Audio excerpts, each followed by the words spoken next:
Oh, wait, wait. How are we feeling about our volume? Okay, good. Our volume's fine. Right. So let's check how everything is. Yes. Shall I start doing part? Oh God, such a silly boy. Some point I really need to get around to actually, doing that basic level of effort of putting timestamps in these things. Oi. Oi, am I right, ladies?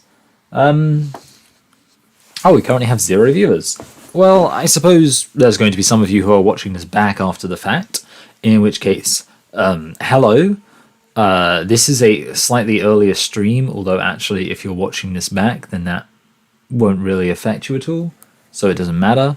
I'll say why it's a slightly earlier stream anyway. It's basically because I wanted to record a proper video for the main channel, and actually while I'm remembering that, I will direct your attention to on my main channel. And yes, I continue to call it my main channel, despite the fact that it has fewer subscribers than this channel. It is my main channel because it's the content that I produce that I actually think is the most I'm the most proud of, and the content which I would say represents me as a content creator. Yeah, which isn't to say I dislike this.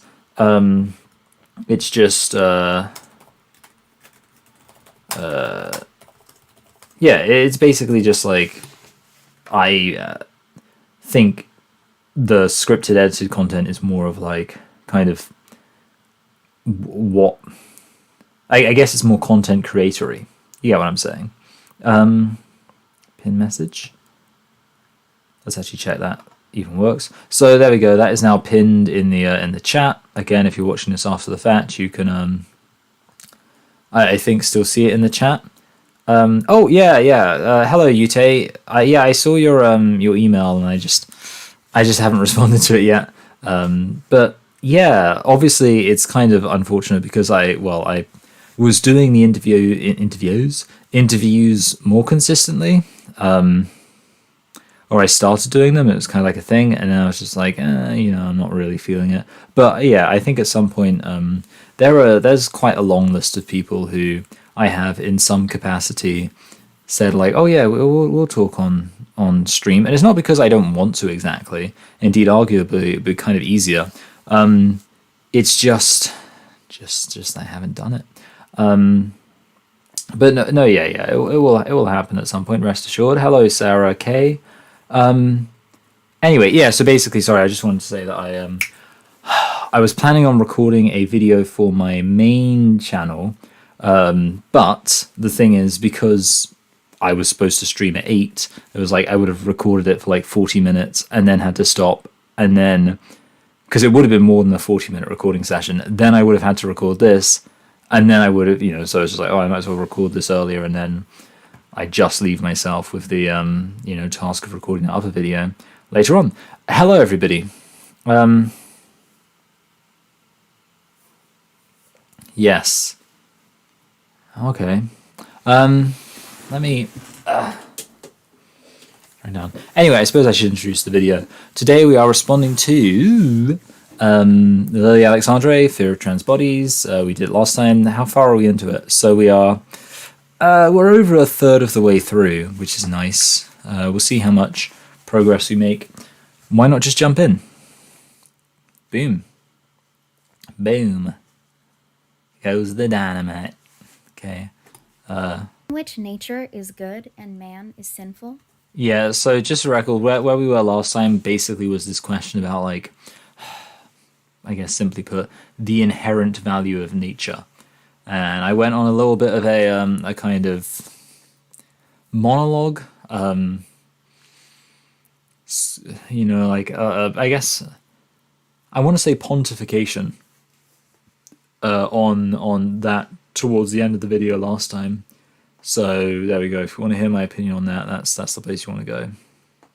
There's an interesting fusion of transphobia and ableism on display. This philosophy thinks less of people whose bodies don't look or work as expected, but it doesn't seek to help them necessarily. You say it doesn't seek to help them necessarily, which is a bit of a weird thing to say.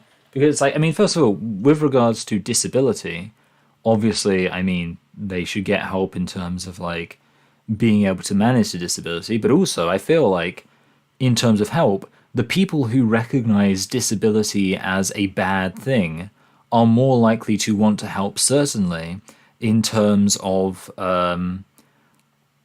dealing with the actual disability itself.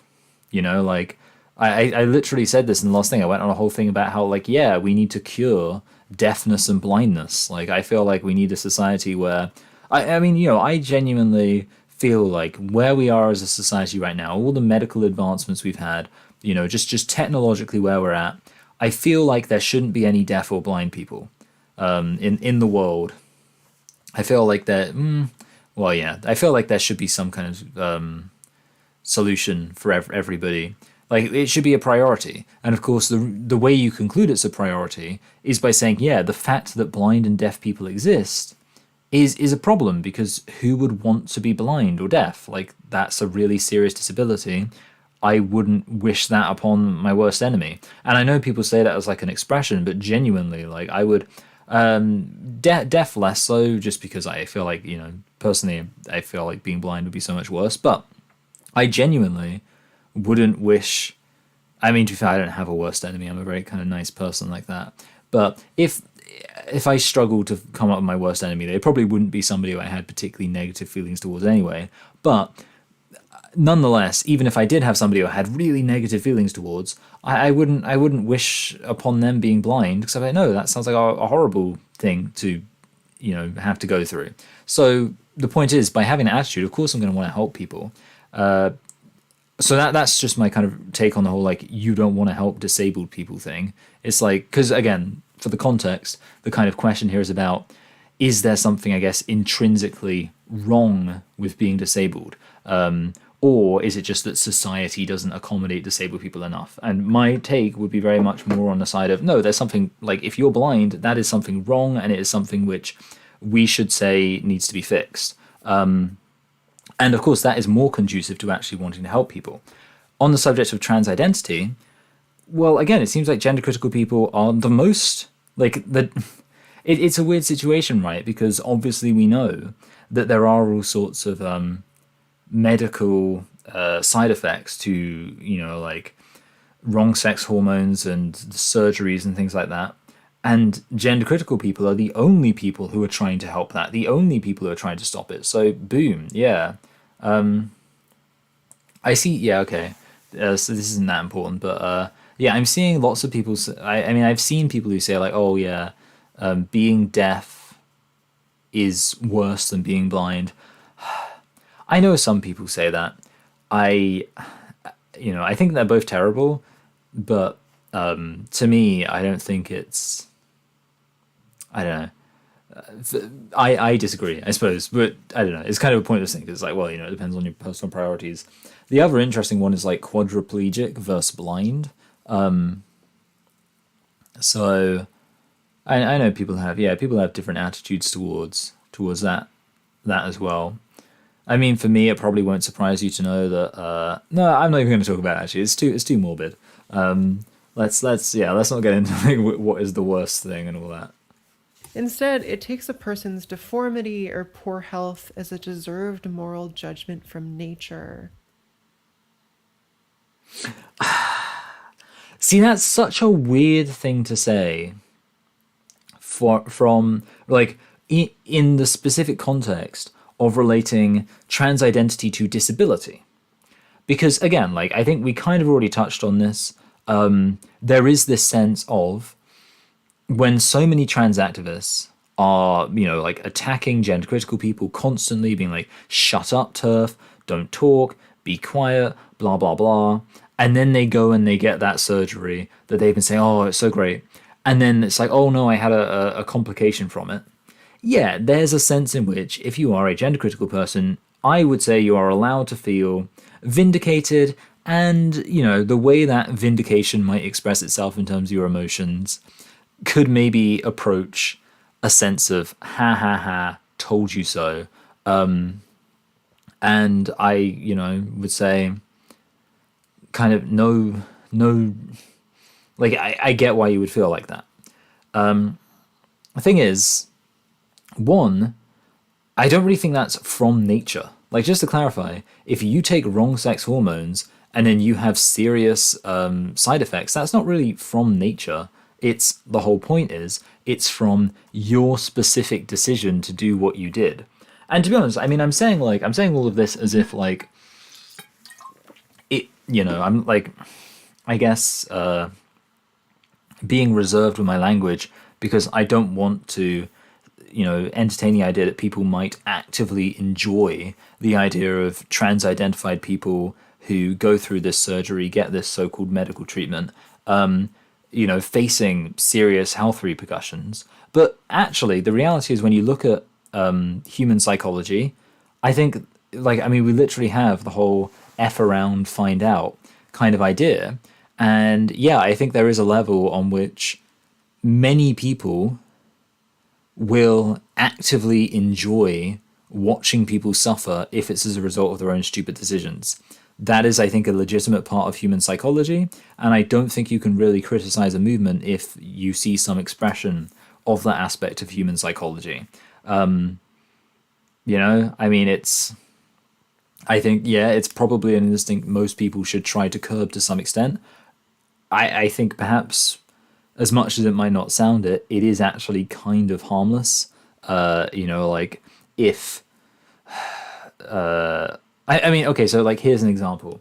There's this guy on YouTube. In fact, okay, actually no, I will give an example.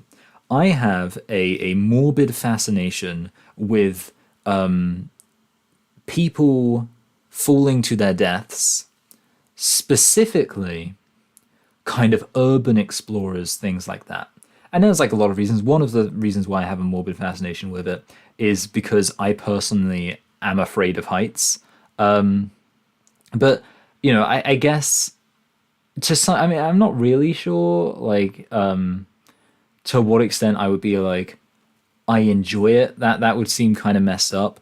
But it's like it's at that point where you could argue that my morbid curiosity about it and my willingness to feed that morbid curiosity could be characterized as enjoyment. And part of the reason for it is, yeah, I think psychologically, because when you see somebody doing like pull-ups off of a crane that's like 100 meters in the air with no regard for their own safety, and then they fall and die, there is that aspect of like, yeah, that's what happens. But I'll give I'll give a slightly more specific example. And the good news is this doesn't involve somebody dying, so it's slightly better. There's this guy on YouTube who makes a whole deal out of he jumps off of very high hotels off of like the roofs into swimming pools, and he specifically makes a point of trying to fall as close to the edge of the pool as he can. And at least once, if not at several points, he has clipped parts of his body on the edge of the pool in his effort to do this. And I think there is a general consensus that when that happens to this dude, a lot of people are like, ha ha ha, that's what you get. Because there's only so often you can watch a guy intentionally jump off of very high buildings into swimming pools, and before you're like, yeah, and not get injured before when they do get injured, you're like, yeah, what did you expect? Hello, Lisa. So yeah, I guess the point I'm making here is just that I guess psychologically, yeah, when you see somebody do something stupid to themselves, I think there is a psychological element of like enjoyment to that, like watching people get their repercussions. But I suppose the other clear point I should make is that most of the time, I don't think that characterizes the gender critical attitude towards trans people getting side effects. I think most of it actually is just sincere sadness. And that's kind of, yeah, I think that's where most people are. Schadenfreude. But yeah, the point is I feel like most of the time it's not that. I think most people, certainly me, are sincerely like, oh man, that sucks. Yeah. Anyway, what are we saying? So yeah, I guess that's where we are. Oh wait, no. And there was one other thing. Yes. So the other thing I wanted to say though is that Lily Alexandre also seems to be claiming that like there are people who think that disability is like a judgment from nature, and it's like, I mean, there are probably some people who think that, but that's got nothing to do with gender critical beliefs. Gender critical people don't think that like disabled people are like, I mean, I shouldn't even need to say it, but yeah. It starts from a position that healthcare is bad and should be avoided whenever possible. I wasn't paying attention. It's from a position that healthcare is bad and should be avoided whenever possible. Oh, okay. It's a weird statement or a weird way to phrase it. And yeah, I would agree. I think gender critical people are very compassionate, with a slight exception towards urban explorers. There's no compassion from me there. Anyway, so yeah, okay. The like saying it's a weird way to phrase it. I think a lot of people have an attitude of healthcare should only be something that is done when it is necessary. And yeah, I would say that I have an attitude of I think it is good to minimize healthcare. Now, I think it's, yeah, again, it would be kind of ridiculous to characterize that as me thinking healthcare is bad, because obviously, I mean, healthcare is in many instances necessary. But what I would say is, yes, a life where you are less medicated is a superior life. And of course, a lot of people, and that's why, for example, we talk about, eating healthy, mindfulness, exercising. These are all things which reduce the chances of you needing to be, receive any kind of healthcare going forward. And I think a lot of people would say that's like the right attitude. And I think it is a good kind of idealized goal to say, yeah, we should have fewer people in and out of hospital and more people eating healthy, exercising regularly, doing meditation, doing things that make them better. And yeah, I mean, I would apply that to mental health as well. Mental health kind of treatment is sometimes necessary, but obviously the first thing that you should be done before you start taking pills and things like that is you should try to live a life that is more conducive to kind of feeling happy. And certainly, healthcare or pills and all that kind of stuff is something that should be, I guess, viewed in that sense as the last resort. Yeah, less is more when it comes to medicine. That's a good way of putting it. You have to be more specific when saying life without medicine is more superior. Well, yeah, I mean, I suppose, I would say, I wouldn't say that I have to be more specific. I suppose what I have to say is that specify that I'm talking generally. So I wouldn't be more specific. Rather, I would be less specific and say generally, life without medicine is a superior life, or life without medical treatment, because obviously. But I mean, even then though, the thing is, so I'd be like, well, obviously sometimes you'll have a life where medication is necessary. But even then, I would kind of say, well, if you're living a life where your constant medication is necessary, that is kind of, I think, an inferior life. In terms of the quality of life. I don't think that's necessarily an unreasonable thing to say. Like if you've got, if you walked up to somebody and said, hey, would you rather have diabetes or not?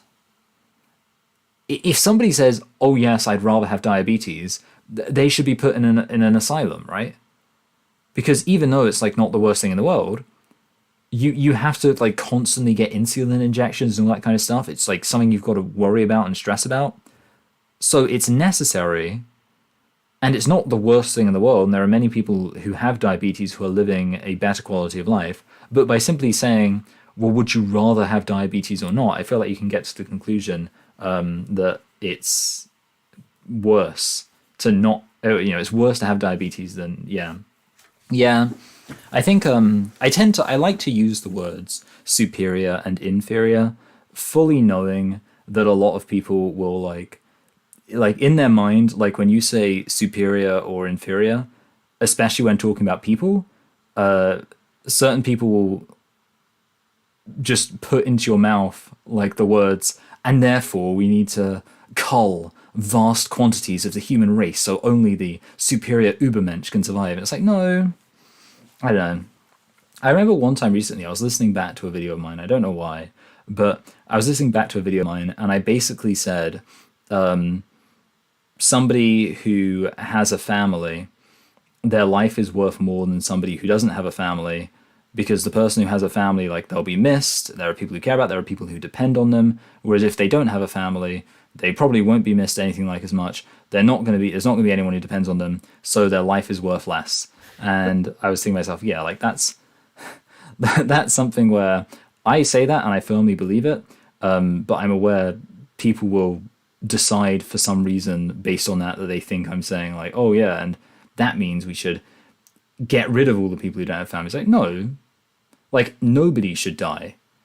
It's just, if I was in there's a in Saw 6, there's a scene where a guy has to like choose between two people who might die, and like one of them like has a family and the other one's just like doesn't, and is basically the situation. And yeah, like, I guess that's probably what put the thought in my head. And it's like, yeah, obviously, I think if you have to make a choice, it's not really a hard choice. Anyway. Because a person's natural body is the right body for them. That whether or not they want it, whether or not they can live with it, it's what they deserve.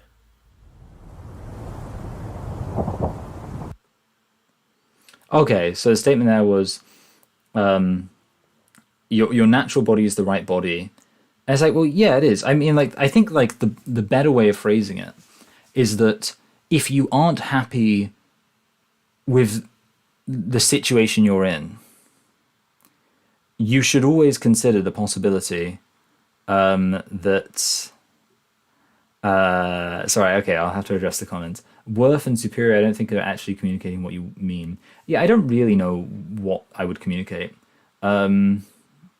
Yeah, for the record, I'm not a eugenicist. I think I'm pretty damn against eugenics.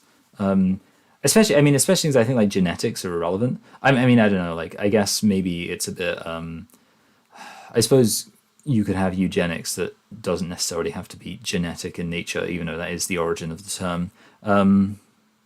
But yeah, to me, I mean, the thing is, it's all, like I say, I would imagine that my political ideology would lead to greater flourishing for almost every single human being, except for, the quite small minority of super rich psychopaths at the top of society who, probably need to get adjusted to not being quite as extravagant. But yeah, I would say my ideology would mean that everyone can live a happy, full life. So I guess whenever I talk about, different people being more valuable or kind of greater contributors to society and things like that, I say it within the context of knowing full well that if I was in charge, everybody would live super happy, awesome, fulfilled, prosperous lives. And therefore, it doesn't really matter if some people are,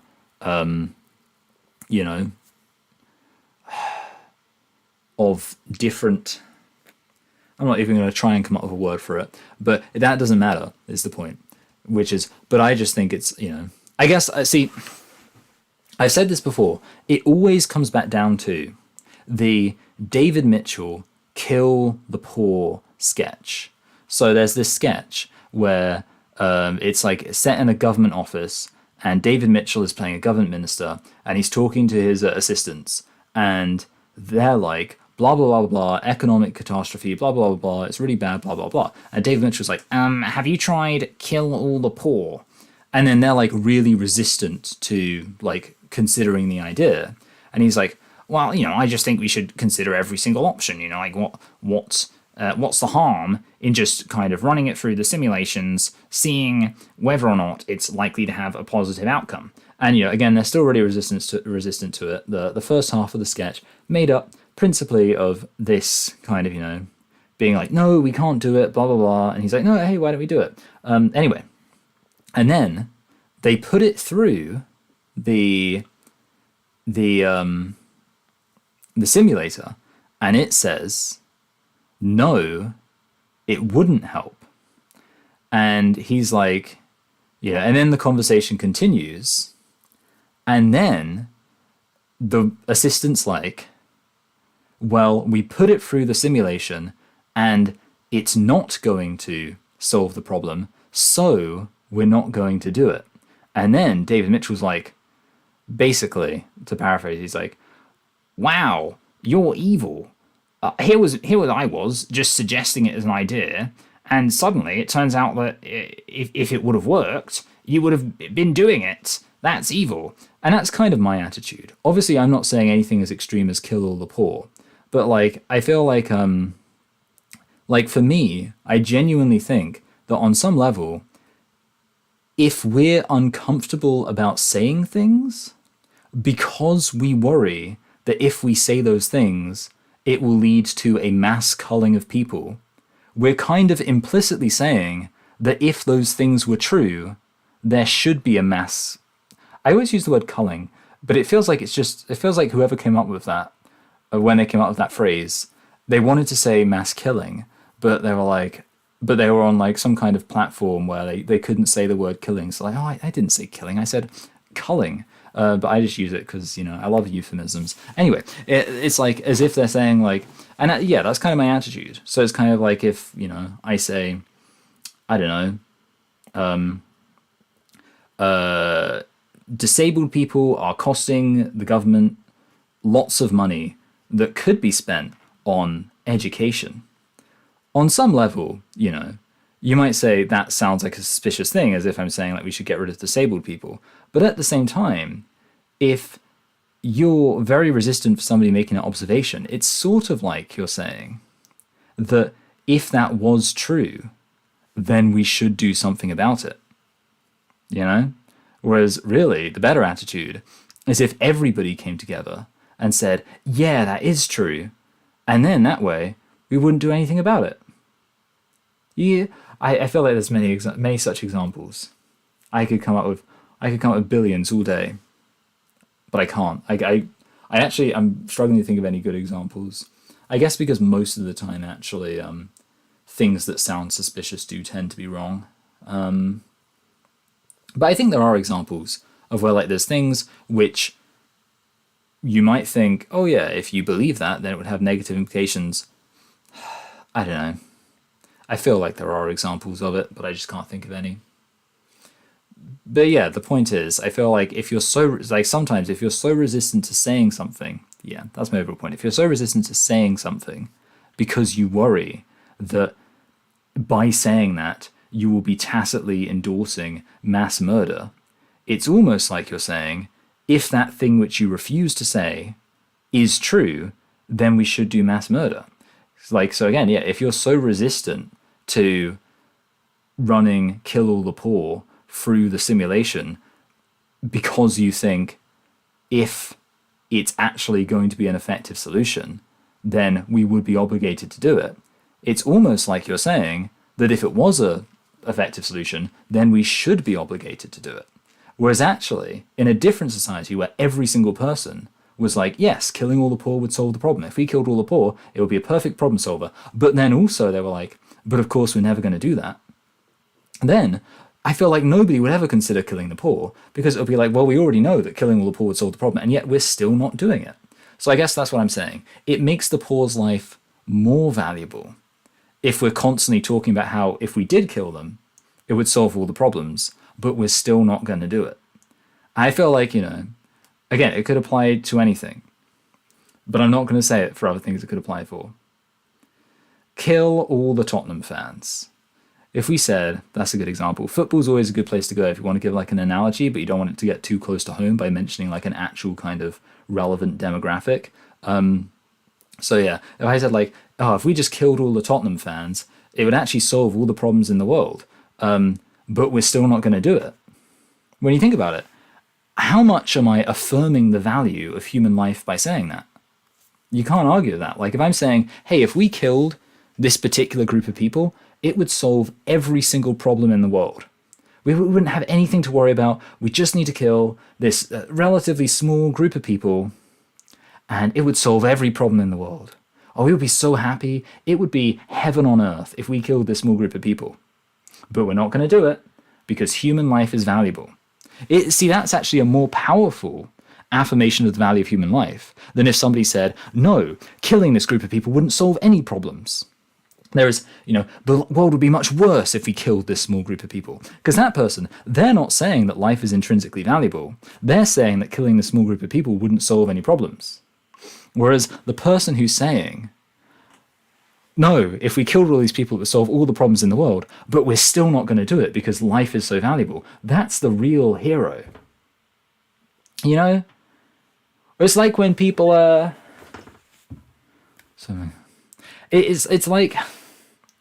it's like the whole thing about kind of whether or not you want to do something versus because for example, I don't want to murder anybody, and on some level I have to recognize therefore that me condemning murder isn't that meaningful, because I can stand here and be like, murder is wrong, but that's not very powerful because I don't actually want to murder anybody. So it's kind of like, well, of course I'm saying that. Whereas actually, it would be far more powerful if a murderous psychopath said it. Because then it's like, well, they clearly like murder. They have every reason to say that murder's good, but they're still saying it's wrong. I want that guy to be, because he knows what's right and wrong, right? Because when I say murder's wrong, you don't know, because you're like, well, sure, I say murder's wrong, but maybe that's just because I personally don't want to murder. Maybe if tomorrow I did want to murder, maybe actually all of my anti-murder stances would go out the window, because my anti-murder stance has never been tested by the fierce bloodlust to commit murder. Whereas, what I'm saying is conversely, if you've got a guy who loves murdering all the time, he's like, yeah, murder's great. And then he's like, but also murder's wrong, and we shouldn't do it. Even though I really want to do it, I won't do it because it's wrong. Well, that guy, it's like, well, I know he knows what he's talking about with morality. His morality has been tried and tested by the persistent desire to do that which is immoral. It's my thoughts. Anyway, so the point was from Alexandre that your natural bodies are best, and my attitude towards that would be that you're not in a good situation. Somebody's mentioned somebody's mentioned pedos. I'm not gonna lie, pedos was exactly the example I was thinking of, but I didn't want to say it because I didn't want to court controversy. But I will say it now. The thing is, if I condemn being a pedophile, that's meaningless because I'm not attracted to kids, right? So it's kind of like, sure, I might say that it's wrong to do that, but it's just not that powerful when I don't really want to do it. Whereas conversely, it's more powerful for somebody who does want to do it to condemn it. Boom. Anyway, that's it. Anyway, let's proceed. So, the point is that if there is something to be commended about accepting the situation you're in and accepting reality as it is. So if you are a biological male, then it is good to accept that you're a biological male. And in general, I think I'm probably not the only one who would say that one of the main concerns about trans identity is that it's based on this idea that somebody who is absolutely refusing to accept reality will be meaningfully happy if everybody just goes along with their denial of reality. And I just don't buy into that. And there are many examples where I've seen people have kind of psychological problems or psychological, kind of problems with an aspect of where they are in their life. And they will say, oh, I need to get to a point where this thing that I'm worried about is dealt with. And of course, I think one has to come to a pretty mature but important realization that actually, often, not always, but often, changing the situation you're in, if we're talking about irrational, let's say, mental issues, changing the situation you're in won't help where you are. What will help is changing your irrational attitudes. So if you are absolutely distressed at the fact that you are biologically male and you really want to be a woman and it just matters to you more than anything that you're a woman, that is an irrational desire based on an irrational anxiety about the reality of your biological sex. So it's pretty difficult for me to believe that actually you will become meaningfully happy if that irrational desire and kind of irrational thing is just accommodated. And, I think about it for all sorts of things. I mean, so I will say, for example, as you all know, I have a health anxiety, and less so now than I had at previous points in my life. And one of the things, back when I was, had health anxiety and it was a real problem, one of the things I would think is I'd be like, oh man, I wish I was rich enough that I could just have a private doctor. I could just have a doctor who I could just see, and he could run tests and experiments all the time, and you've changed the scenery, but not the flipping situation. Girl interrupted. What is girl interrupted? I've heard of that. What is who is girl interrupted? Why do I know that person? I don't know. Anyway. So yeah, sorry. And I thought to myself, yeah, like if I had a private doctor on call all the time to address every single one of my health anxiety woes, then I'd be happy. Now, I don't know whether or not that would be true because I never got to that point. But what I will say is now I've tried, hey, maybe I should just try not to worry about health anxiety things, and in as much as I can, put those concerns out of my mind, try to engender in myself a more healthy attitude towards it. And that's what I've tried to do, and I think it's been a big success. And my suspicion... Girl Interrupted was a movie from the 90s. Okay, yeah, that would explain why I've heard of it. Yeah, my suspicion is that if I had got to a situation where everything was, good, or, where every single one of my anxieties could have been, kind of addressed, it wouldn't have helped. And I'm thinking about the other guy, I think he's called Harvey. He's from, what's his name? America's Got Talent. I don't know him. I don't know who he is. I don't know where he comes from. But he's called. I think he's called Harvey. And he's from. Yeah, he's on America's Got Talent, and he has like really bad OCD with like germophobia. And apparently, he and his wife have two mansions next to each other because he's so obsessed with like his germs that he doesn't want anyone else. He wants a house that only he lives in. And the thing is, he is obviously rich enough that he can indulge all of his irrational fears relating to germs and being in the presence of other people and all those things which are irrational.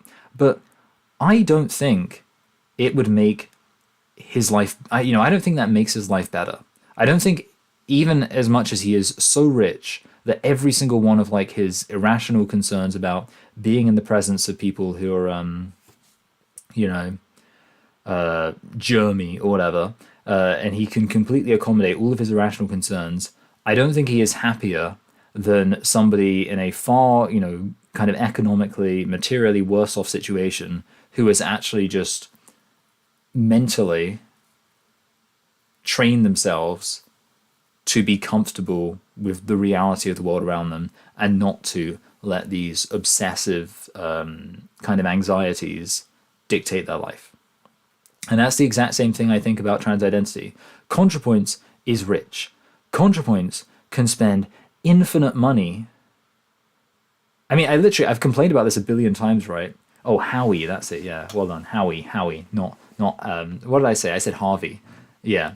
Howie Mandel. Okay, that explains why, because I had the words Harvey Keitel in my head, and I was like, I know it's not Harvey Keitel.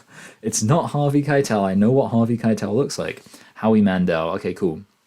Yeah, like I've complained before about like how can ContraPoints be miserable? Because apparently ContraPoints has mental health issues. And like, how can ContraPoints be miserable?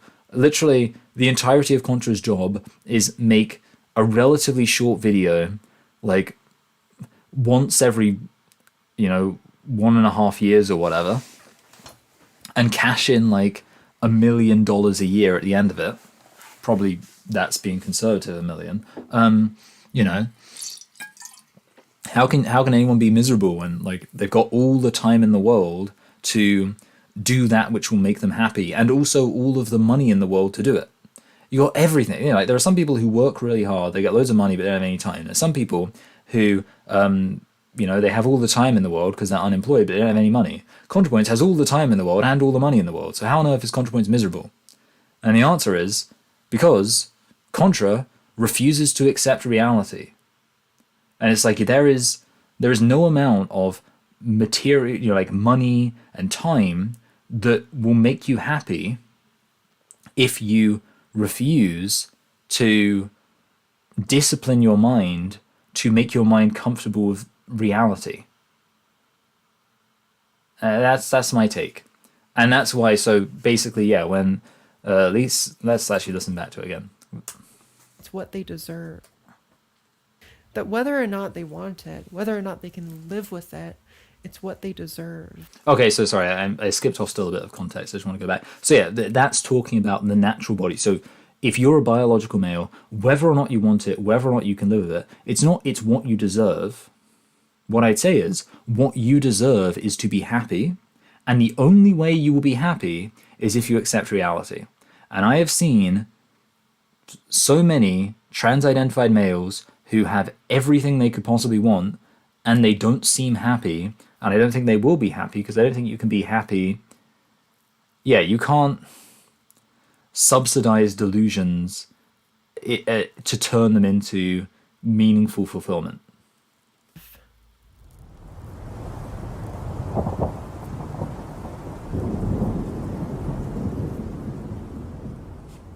It should be mentioned that this kind of biological fatalism is rabidly anti-feminist. No, it's not. And totally incompatible with even the most basic bodily autonomy. No, it isn't. Applying it evenly would mean opposing everything from abortion to chemotherapy. No, it wouldn't. Some conservatives do oppose. Okay, wait. I kind of see. Actually, I kind of get it. So, like, basically, if you have this idea of, whatever naturally happens, you've just got to accept it, then maybe you could say, well, if you get pregnant, that's just what happened, so you have to accept it. And in that sense, yes, I would agree. Applying it, but I guess, well, there's one issue here, which is that if you have an abortion, you're not like denying the reality that you're pregnant. You are actually changing the situation so that you are no longer pregnant. If you have chemotherapy, you're not denying the reality that you have cancer. You're changing it so you no longer have cancer. If you get trans healthcare, you are denying the reality that you're biologically male, and you are not changing it so you cease to be biologically male.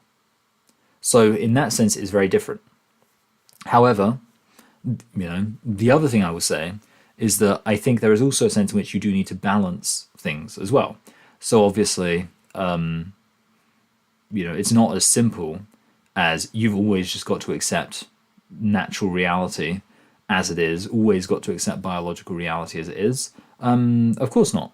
There is a balance, but I just feel like saying, well, I'm biologically male and I don't like that, so, do all this surgery on me, fill me up with wrong sex hormones, blah, blah, blah, blah, blah, blah, blah, blah, blah. I don't think that's on the right side of the balance, and I think for most people it should be obvious that it is on the on the wrong side of the balance. Let's see.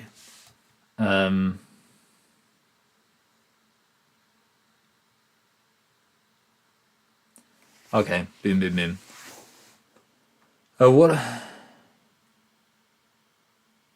What about someone who is told to just accept reality and try not to change it when they're in an abusive, sexist world / relationship? Okay, yes, that's a funny point, because yeah, that's related. So I saw that comment, and obviously I saw you said that you were playing a devil's advocate, which is good, as long as you're not a white dude, because white dudes love playing devil's advocate. But no, yeah, basically, I think that's kind of already covered by my reference to being pregnant or having cancer. In that situation, you aren't denying that you're in. So let's say you're in an abusive relationship and you want to get out of that abusive relationship. You're not denying that you're in an abusive relationship. You are actually changing things so you cease to be in the abusive relationship by leaving it, which I would say is not comparable to trans identity. But yes, oh good, you're a woman. That's fine. If you're a woman, you're allowed to play devil's advocate. Okay, what about someone with real dysphoria who doesn't think surgery will change their sex, but thinks that looking different will make them happier? So that is like an interesting thing. I think I've said before, and I won't restate the whole thing, but I make an analogy to a globe shop where they're being told to sell maps by somebody who thinks the Earth is flat, and the basic summary of the analogy is it's one of those things which would be interesting, but I'm only really willing to countenance once we're no longer in a world where lots of people do seem to like be trying to actively deny the reality of their biological sex. Like if you had a hypothetical person who was just like, I'm a biological male, but aesthetically I like the look of the female body, and therefore just as, you know, I might cut my hair if I like the look of short hair, or I might grow a beard if I like the look of having a beard, I might go through all of this surgery to make myself look like a female because I like the look of a stereotypical female. In that situation, it's interesting because obviously you could say, well, it's not exactly misogynistic. I mean, you know, they're not saying it makes them a woman. They're not performing some kind of idealized sexist idea of womanhood. They're just saying aesthetically they like it. So it's like, you know, it's just a pure aesthetic thing. In that situation, it would be an interesting situation. I guess I would have to say, yeah, bodily autonomy, they should be allowed to do it. In the exact same sense, I mean that people can get all sorts of cosmetic surgery. I do think that with cosmetic surgery, I think, you know, there might be an argument for mandatory counseling for any cosmetic surgery. I think that would be a reasonable thing to try and impose or enforce. So yeah, I would say that. But ultimately, I think, yeah, people do have bodily autonomy and therefore they should be allowed to do it. But in terms of me approving of it, I think it would be difficult in the situation we're in now, where it seems like there is a massive connection between wanting to get all of this surgery to make yourself look more like a biological female and also having this kind of unhealthy mental attitude to the fact that you are not supposed to be a man and you're actually supposed to be a woman and all that kind of stuff. I think there is that connection right now that is so established that I think it massively complicates the idea of an individual being like, oh, I'm just doing it because, you know, aesthetic reasons. It's not, you know, I'm perfectly comfortable with the reality of my biological sex, but I just want to look like a woman because it makes me happier. I feel like that's harder to assess in our current culture. And I kind of suspect that if we got to a point where people more collectively had healthier attitudes towards the categories of man and woman in terms of the kind of idealized expectations placed upon that, I suspect that maybe even you would get like no people who actually still wanted to undergo that kind of surgery. That's a suspicion. I don't know. Emma, just accept men are better at it than us. Oh, that's with reference to feminism. Yes, just accept that men are better at feminism.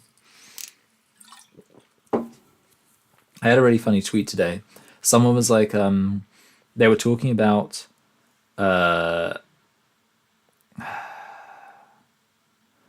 like women who say that white men, it's like they were talking about, so it was a black tweet.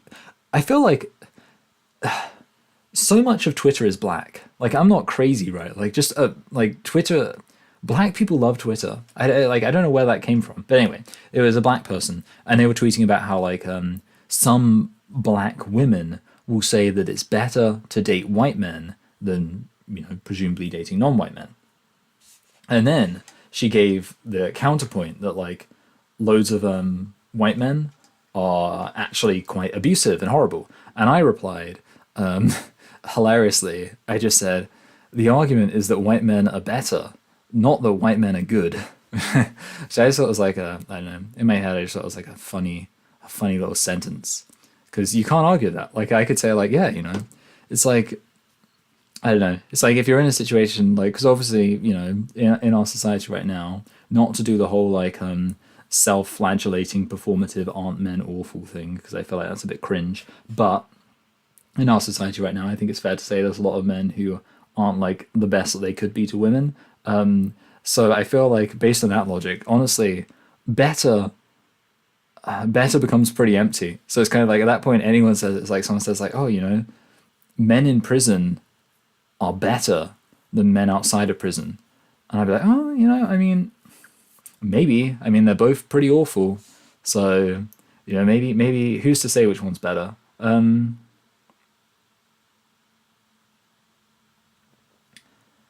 Ba-ba-da-ba-da. Okay, I'm probably gonna have to skip through some of the stuff actually. Um,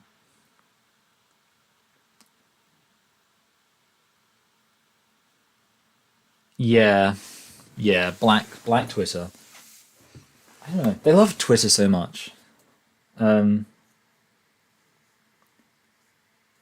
yeah, that could make sense. These things on the grounds that fertility is natural and science isn't. But TERFs generally don't because, they're hypocrites. Oh, They're I wasn't paying opposed to all attention. the grounds that fertility is natural and science isn't. Oh, okay, yeah. So this is basically saying that gender critical feminists are hypocrites. It's basically the thing I already covered, and I don't think it's hypocritical. Like I say, I think it's a balance. I don't think that you can just say, well, both of them involve like nature versus science, because it's like, well, no, or like scientific medicine, if you like. But TERFs generally don't because, they're hypocrites. They're not opposed to all healthcare. They understand some people's needs as legitimate, just not ours. We- yeah, like at the end of the day, like so-called healthcare is going to be a kind of complicated thing, and you can't really be surprised that if anybody, okay, because let's be clear, the chances that somebody is going to be opposed to all healthcare is pretty much so ridiculous that it can be discounted. So with that in mind, if somebody is going to be opposed to any healthcare at all, well, necessarily they're going to have to be opposed to some and support others. And so it's like, at that point, all you're really saying then is gender critical people think some so-called healthcare is bad. And then when you think about it, well, like you're just like, you're not really making a point. You're just stating the reality of what gender critical people believe. So it's not actually as massive of a point as you think it is. But yeah, with that said, obviously, yeah, I kind of already explained. I don't think that so-called trans healthcare is equivalent to other healthcare. And, I think the way I kind of already put it, I said, like, there's a balance between kind of using, I guess, medical science to change the situation you're in versus the balance of accepting the situation you're in. And I feel like, again, the whole charade of imitating the appearance of the body of a somebody of the opposite sex to what's what I'm looking for, like placate feels like the wrong word. I'll just say placate, why not just use the wrong word, who cares. One time I said scatological because I meant to say scattered, so at this point there's nothing else. I'm not going to top that as far as saying the wrong word is concerned. So yeah, with that, to placate your gender dysphoria, I feel like that's very much on the wrong side of the line. Like a lot of people, they understand gender affirming care as frivolous. Yeah, and so that's the thing. Something like is amputating limbs to people who want to be disabled healthcare. Yeah, or rather, yeah, that's a good point. Not yeah, it is. As humoring us Assuage. That's a good word. Thank you. OK, Indigo. by fixing problems that don't actually exist.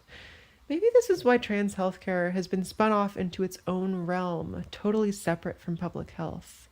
There's healthcare, and then there's trans healthcare, which is to many eyes a much sketchier, less scientific world. To see this division in action, look no further than the United Kingdom, which Wait. Note this map is not. Oh, okay. That's, I don't know. That's kind of a weird thing. It says, note, this map is not an endorsement of unionism. Look, I don't really care, but like, it seems like a weird thing from like a Canadian to say. Like, I guess so basically that's functionally a Canadian, I guess, saying Scotland and Northern Ireland should disappear and the UK should break up. And it's like, okay, fine, that's your opinion. Okay. I don't know. It's just like a weird thing for somebody who doesn't live in this country to say. has a pretty robust public health system that trans people No. We a pretty robust public health system. It's falling apart at the seams, famously. But okay, whatever. just can't use to get hormones.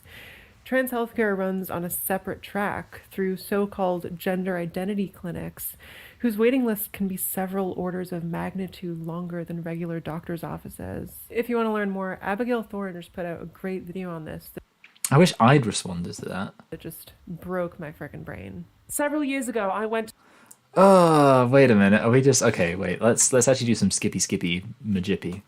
Okay.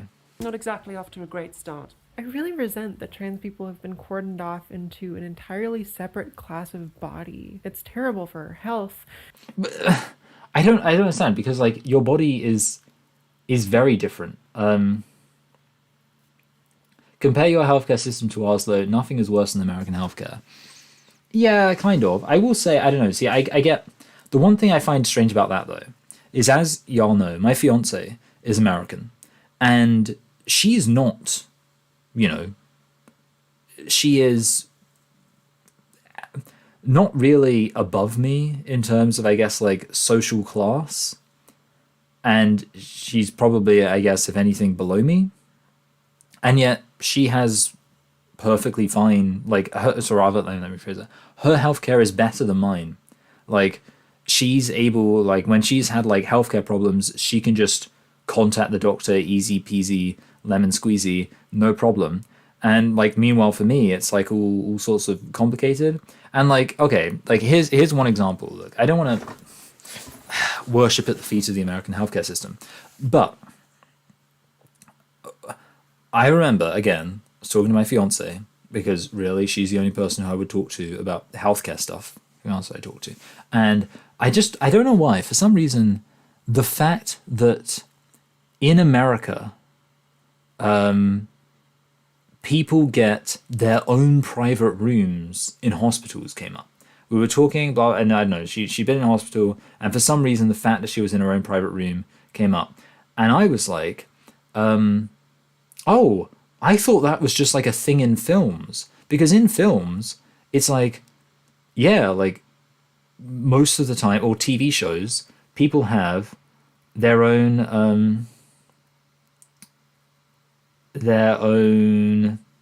like rooms. And I'm like, oh, that's so, like, that's crazy. And like, meanwhile in the UK, it's like, if somebody's in hospital, they're in like these wards where there's like 10 other people, and it's all like miserable, and you get like no privacy. So I guess what I'll say is this. The thing is, okay, so the American healthcare system, and I see this is what people are saying. So yeah, okay, yeah, I'll say this.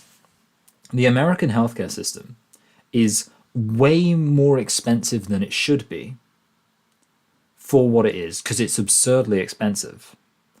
But the problem is the British healthcare system, and I would imagine to some extent a lot of the other kind of Anglosphere healthcare systems, because all of the Anglosphere has this horrible, awful anti-tax mentality whereby we basically consign all of our public services to the rubbish bin because you go, oh, let's have the government be in charge of running this thing, but then let's throw a fit anytime the government wants to raise taxes and make it so every single politician has to be like, I will lower taxes, lower, lower, lower, lower, because we're idiots and we don't understand that taxes pay for things that matter.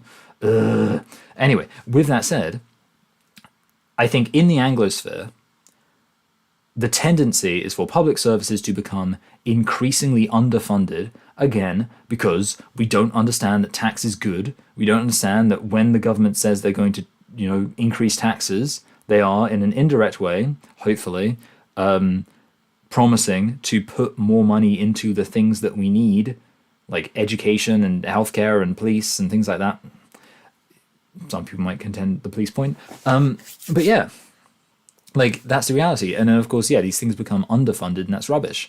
And I guess that's the thing. So the American healthcare system, because it's not run by the government, is very overfunded because it comes from, it's run by greedy corporations who make you pay way more for it than you need to. But for the record, if you ever got a national healthcare system, do you think that America is going to support lots of taxes to make sure that healthcare system is well funded? No. Like, let me tell you, like, Americans, just give up on your dreams of a national health service, because this is what will happen within like a decade. You'll get a national health service, yay, national health service. Then the Republicans will come in, and they'll be like, yeah, let's have lots of taxes for the national health. No, they'll be like, okay, let's cut as many corners as we can with the national health service, because they'll come in and be like, hey, everybody, hi, it's me. I'm going to make it so we don't pay any taxes. And then all of the American voters will be like, yeah, I hate taxes. I don't want to pay any taxes. I'm going to vote for whichever politician promises the fewest taxes. So then they all vote for the politician who promises the fewest taxes. And then, we don't have enough money for the National Health Service. Looks like they haven't got any of the money, blah, blah. So then all the doctors are going to leave, and all the hospitals are going to be underfunded, and the waiting lists are going to get really long. And it's going to, it would take one election cycle. An American healthcare system, an American public healthcare system, would survive one election cycle. Because then immediately it would be a race to the bottom in terms of who can offer the lowest taxes. And suddenly, suddenly Republicans don't want no taxes, they want no taxes for rich people. I feel like that's probably true, but at the same time, I don't think they the Republicans don't really tax the poor that much, do they?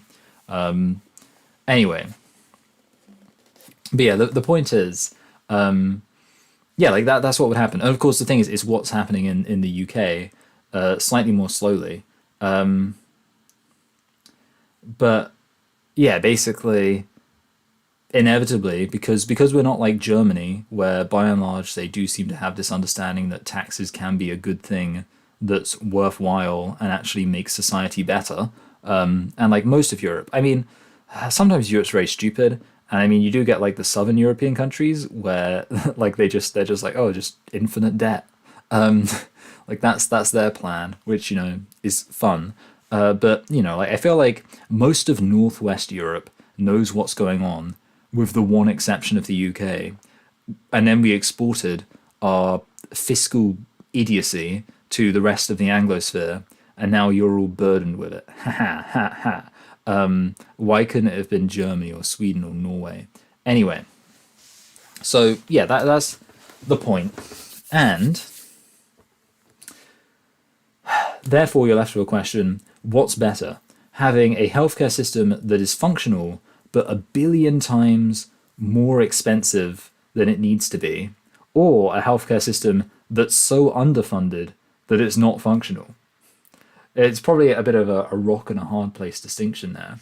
But I will say that, it's an interesting one.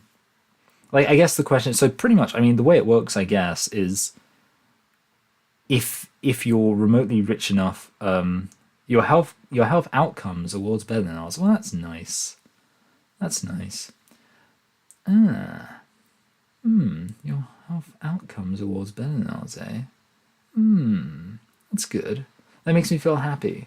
Okay, maybe you've made me feel less pessimistic about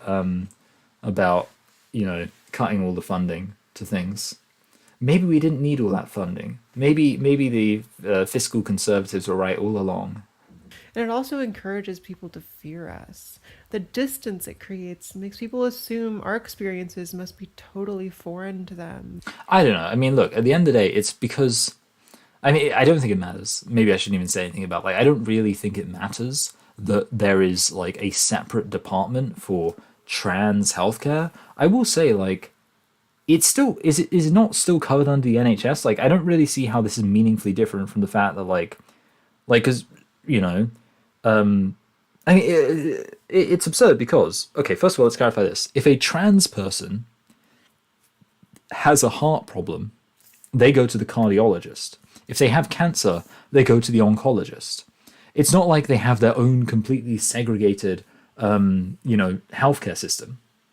But on the specific issue of trans affirming healthcare, which is to say kind of biology denying healthcare, they have their own specific thing for that because it's a specific thing. And I'm like thinking, well, how is that any different from the fact that if you've got a heart problem, you're probably going to be seeing the cardiologist more than anybody else.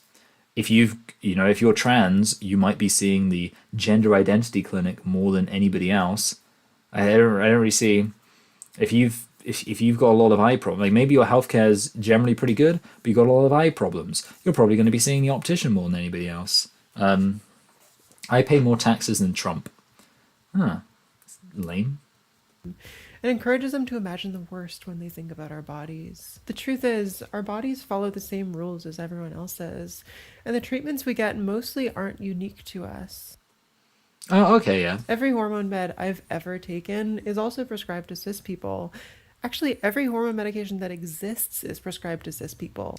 Well, yeah, again, but the thing is, it's for different reasons. Like, obviously, there's a difference between regulating the hormones that you should be having naturally because of your biological sex versus getting different hormones for, wrong sex hormones. Like, it is a difference. It's kind of, I don't know, like, again, we say this all the time, somebody getting an amputation because they've got an infection is the same as a trans disabled person getting an amputation, but they're still very different forms of healthcare. Eustace Strawberry. Hello, Eustace Strawberry. How are you? There's this song by JID called Strawberry, and I don't know why it's called that, and I don't really like the song. Let me lay this out. It's time for the hormone lightning round. There's no way I use that, right? Like, surely I got a better take than that. It's time for the hormone lightning round. I think it's just not going to work. Let me compare them. I use that, right? Like, let me lay this out. It's time for the hormone lightning round. Yeah, okay, no yeah, way that I was use pretty that, bad. Right? Like, Okay. surely I got a better take than that.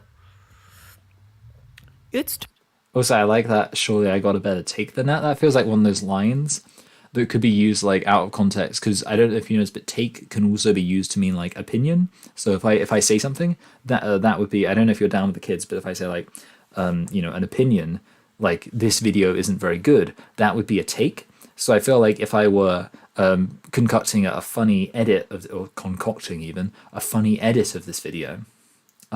Speaking of which, kind of funny face to pause on. Although I will say this, Lily Alexandre, massive props. Not a very funny face to pause on, right? Like, usually, like, the whole thing with me and these live reactions is like the hilarious faces I pause on. Because I pause on so many hilarious faces. And there have been some that have just made me crack up so much. I've paused a fair few times. I have not seen a single face from Lily Alexandre which is that funny. And even that one, like that's the funniest one. And it's not that funny. Like it's not that funny really. And I think Lily Alexandre, I mean, credit, just doesn't have maybe a super expressive face. And I think that's a good thing. I'm so behind on the video, all my comments are late. Yeah, that's fine. You'll hear me say this, I guess, in like an hour. So Yeah, sorry. Okay, we'll adjust this. Check this out in a second. But first of all, Lisa Michelle is reminding me. Everybody, are we poised and ready? I was actually quite happy with how you did last time. Last time I said there were 69 people watching, so we better have at least 69 likes. When I checked the video, which was quite soon after it had gone up, there were 68 likes on the previous one. So I think that's got to be our. Right now there's 49 likes, so I'm expecting that there should be at least 48 likes on this video, everybody, because I know there's going to be one person. Probably me, actually. Now I think about it, because I'm actually watching this too. I'm gonna like it too. Okay, well, no, actually, I'm gonna do it with you. Okay, so I haven't liked yet. I've got my finger over the like button, guys. I'm gonna like it too. Are you ready? In 3, 2, 1, like spike. And boom. So I liked it too. I contributed to the like spike. Let it not be said I am a hypocrite. Who's in the like before watching squad? My like before watching crew, where you at? Okay, so let's see what we think about this this take. So the question is for the stream is this a better take? Time for the hormone lightning round. I think it's just not going to work. Yeah, Progesterone is used in some birth control. Yeah, I think to make it work, you'd have to do like a really kind of performative thing, which I just feel like it wouldn't work. Like, it's time for the hormone lightning round, like that. But like that feels like very kind of like it's me. I'm on old time radio. And in postmenopause hormone therapy. Estrogens are used for both those things and to treat certain cancers. Testosterone is prescribed for quote-unquote sexual dysfunction, which Oh. can mean basically anything. Finasteride is used to reduce body hair in women and treat enlarged prostates. Cyproterone Enlarged prostates. acetate is used to treat prostate cancer, acne, and male pattern baldness. Spironolactone is used to lower blood pressure, treat heart failure, and a million other things. The puberty blocker Lupron, which is widely condemned by the anti-trans movement, is actually used in a shocking number of places, like treatments for breast cancer and endometriosis. It's also given to parrots and ferrets. Ah, look at those guys. It's not really related. I just figured you could use a break from all this. Check out their little paws, their little wiggly noodle bodies. Let's all take a deep breath. Yeah, it's cute. I am more of a fan of birds than mammals. Guys, let me know, are you team bird or team mammal? Anyway, so like, yeah, at the end of the day, like, different surgeries, different medications, it's all different, So, like, I don't know, that's what it is. Like, I'm not gonna like just saying like, oh, well, these hormones are used for other things. It's like, yeah, okay, fine. Like, I'm kind of just like, I don't know, like, it's a weird thing because like, aren't a lot of drugs also used for various like morphine's used for like legitimate medical uses, but that doesn't mean that like people aren't concerned about like taking morphine recreationally. Oh no, everyone's team mammal. Oh no, people hate birds. Oh god. But they're so cute because they do little dances. Okay, let me show you a video. Let me show you. Let me show you, you bird-hating scum.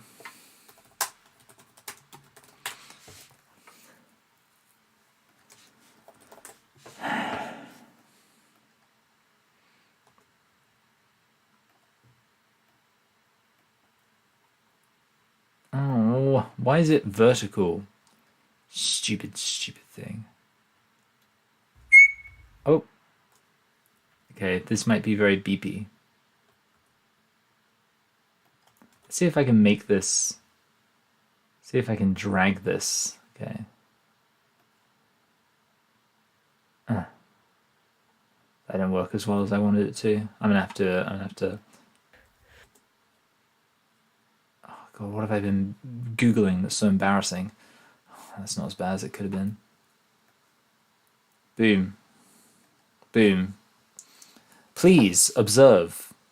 This is what I want to happen whenever I'm like writing a script or anything like that. Come on. Hobbs. Come on, step up.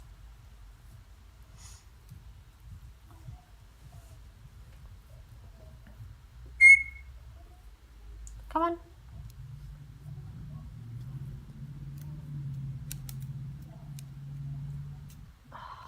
Fine. Little guy. He's so happy. They just like to bother you.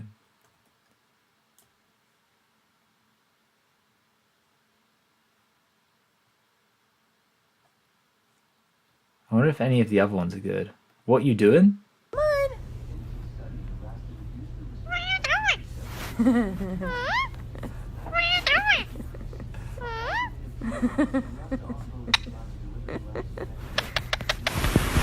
Here.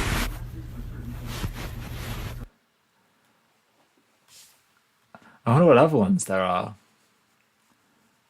My sweet baby cat's very beautiful and cute. We're not really on a cat mood, are we though? I mean, I guess we need to see what anything for seed is. We probably do, don't we? I think maybe we'll have to skip through a bit of it. Okay.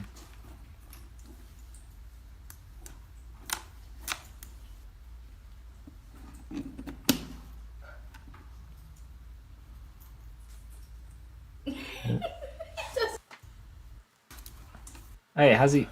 Oh. Okay, that's not as impressive as I thought it was going to be. Yeah, they're just so cute. The little guys that bounce.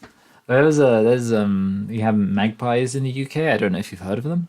And like when they when they're getting ready to fly off, they go like a boom boom boom woo. Like they bounce into it like boom boom boom boom.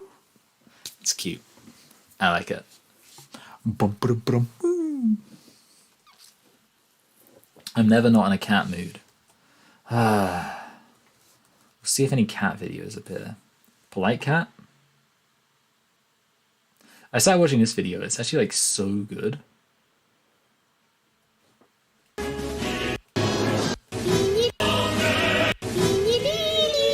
Okay, that's too memey. I don't like that. I want cute. Oh my lord, no.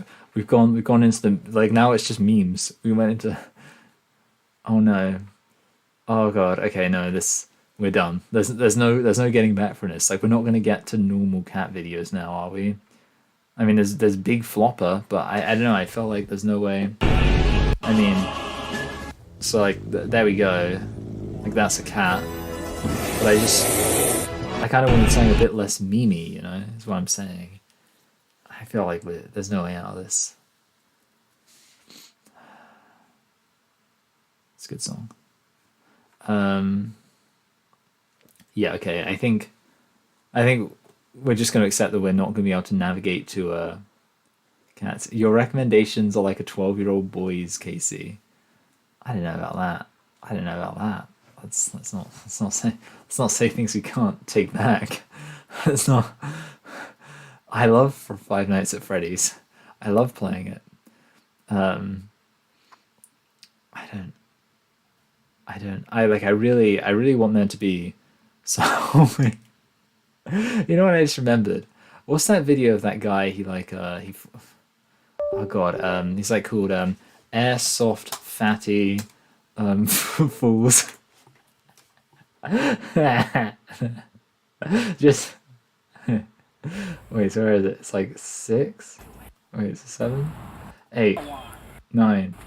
Anger is not the way of a jet. Anger is not the way of a jet. Oh. Anger is not the way of a jet. Oh. Oh. You okay? Anger is not the way of a jet. Oh. He falls over. Anger is not the way of a jet. Oh. Oh.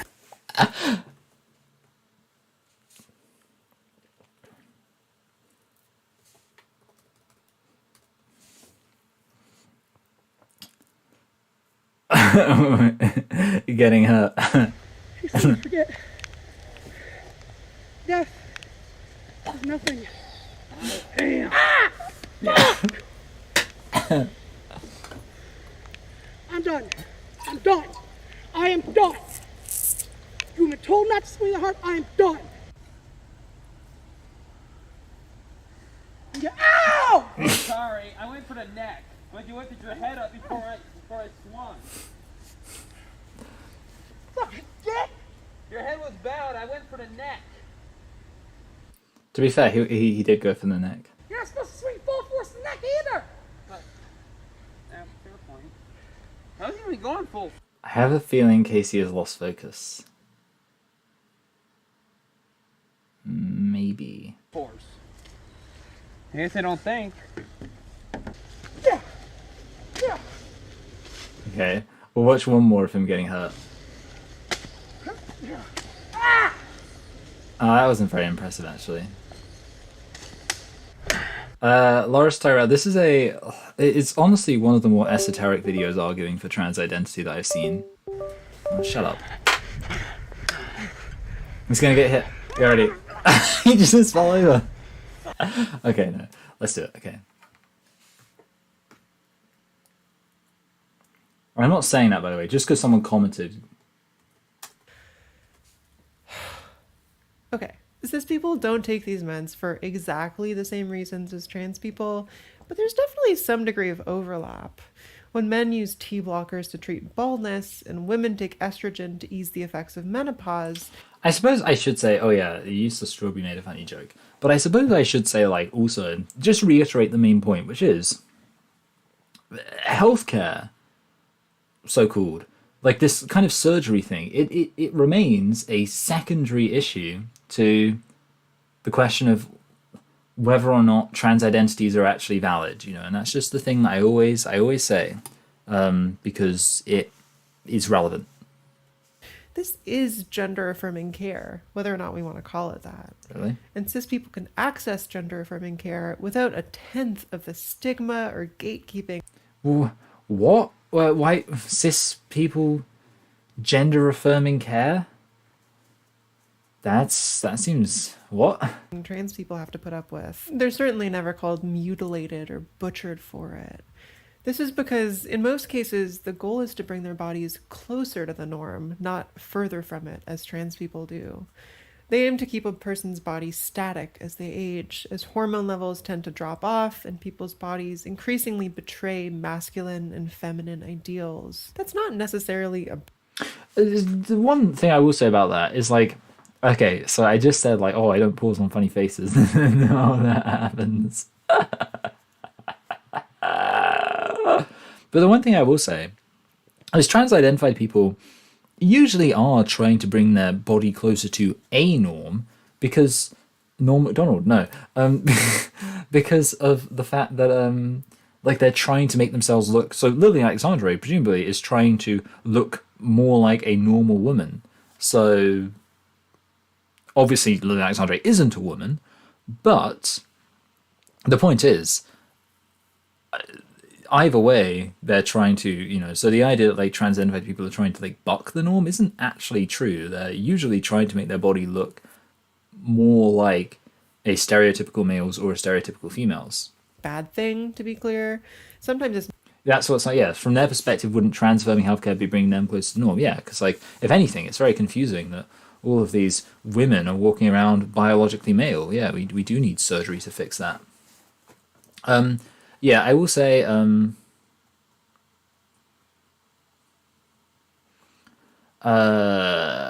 yeah, I will say, like, the whole thing, like, it's been mentioned before, like, the question of what about actual non-trans identified people who want to get certain surgeries to make their body look different from how it does, based on the idea that it's better to look more stereotypically male, or, you know, stereotypically, I suppose I shouldn't say that, because it's not a stereotype, it's a phenotype. More phenotypically male, or more phenotypically female. So, of course, you know, if, as Loris asked previously, if a biological male has breasts, like enlarged breasts due to a difference of sexual development, then is it appropriate for them to get surgery to look more phenotypically male?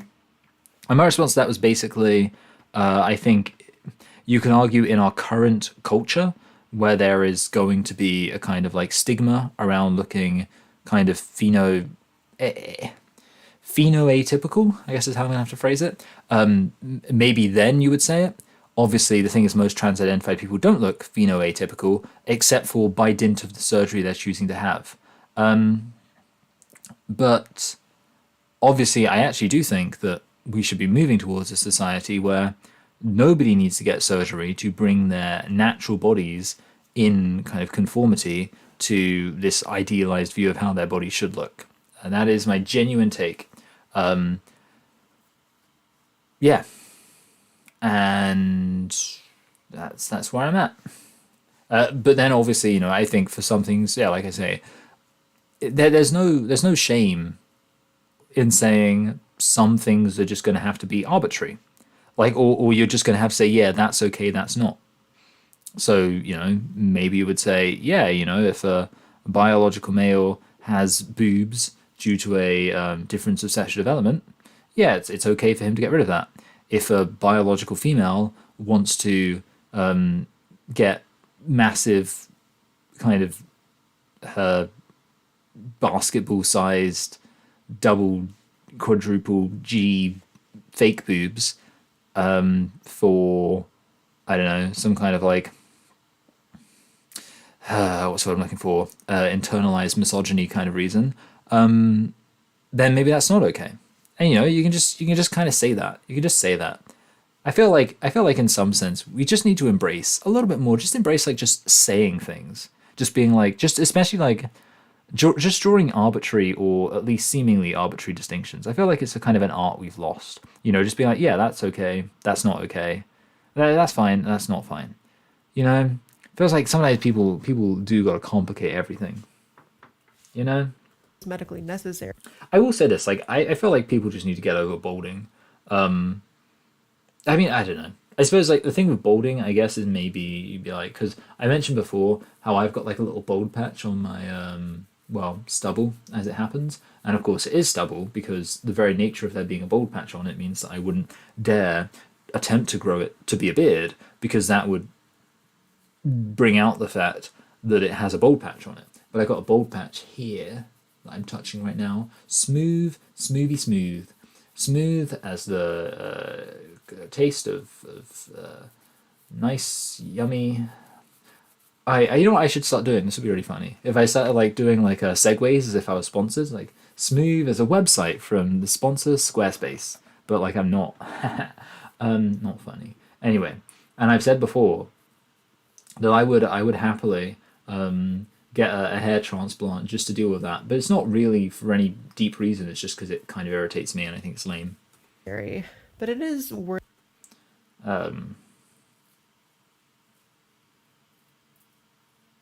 examining. Yeah, that's a good point. So wait, can I clarify how often, like for how much of their life are trans-identified males on hormones for? Is it the rest of their life? Or do they take it for like a certain amount of time and then eventually it's like, okay, you look enough like a biological female now, you can stop? Yeah, someone probably knows that. Emma says she's got to go study. Okay, have fun studying. See you later, alligator. But yeah, if someone can answer that. Like, do trans-identified males have to take surgery have to take hormones indefinitely? Someone's saying forever. Yeah. So that seems like it would be quite different because every other example, I'm pretty sure, it's just temporary, which of course makes sense because your hormones should naturally balance out, right? So you might be in a unique situation where your hormones aren't quite working as they should be, but most of the time your natural hormone production can be trusted. Casey, what is your opinion on breast reduction? I think it's awful because I'm a horny man.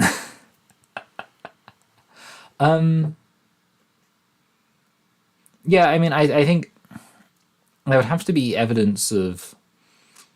Well, I mean, no, yeah, sorry, yeah. I mean, look, at the end of the day, like, I do want to clarify. I don't want to make like firm claims about, like say like there would have to be blah blah blah, because I'm not some pontiff who can really determine that. But basically, I would say, I suppose like the only question that matters is breast reduction more legitimate than breast augmentation? And I would say the answer there is pretty unambiguously yes, because the criticism of breast augmentation is that, one, there is no reason you would physically need to have breast augmentation. And and two, the fact that likely if you're having it, or at least it's more likely to be due to kind of patriarchal pressures and things like that, which means we should view it with a bit more suspicion. Whereas with breast augmentation, as people have already mentioned, everyone's mentioning it, back pain, which is, just for the record, as much as I might be a stupid man who knows nothing about women and their problems, I was aware of back pain being a problem because I remember, oh God, I don't know, I'm just going to have to walk into this one fully aware that she might have been underage at the time. I was going to make a funny joke. Okay, so Ariel Winters of Modern Family. I don't know if it's Winters or Winter. That's not the kind of thing I can afford to spend time knowing. That's not important enough information for me to know. Famously has, or indeed had, perhaps more so, very big boobs. And I remember reading that she was going to get a breast reduction. And this is where I would insert a joke about, like, in the midst of me weeping about it, because I'm a dude who like big boobs, because like that's funny, like ooga booga, me caveman, me like big boobs, good one.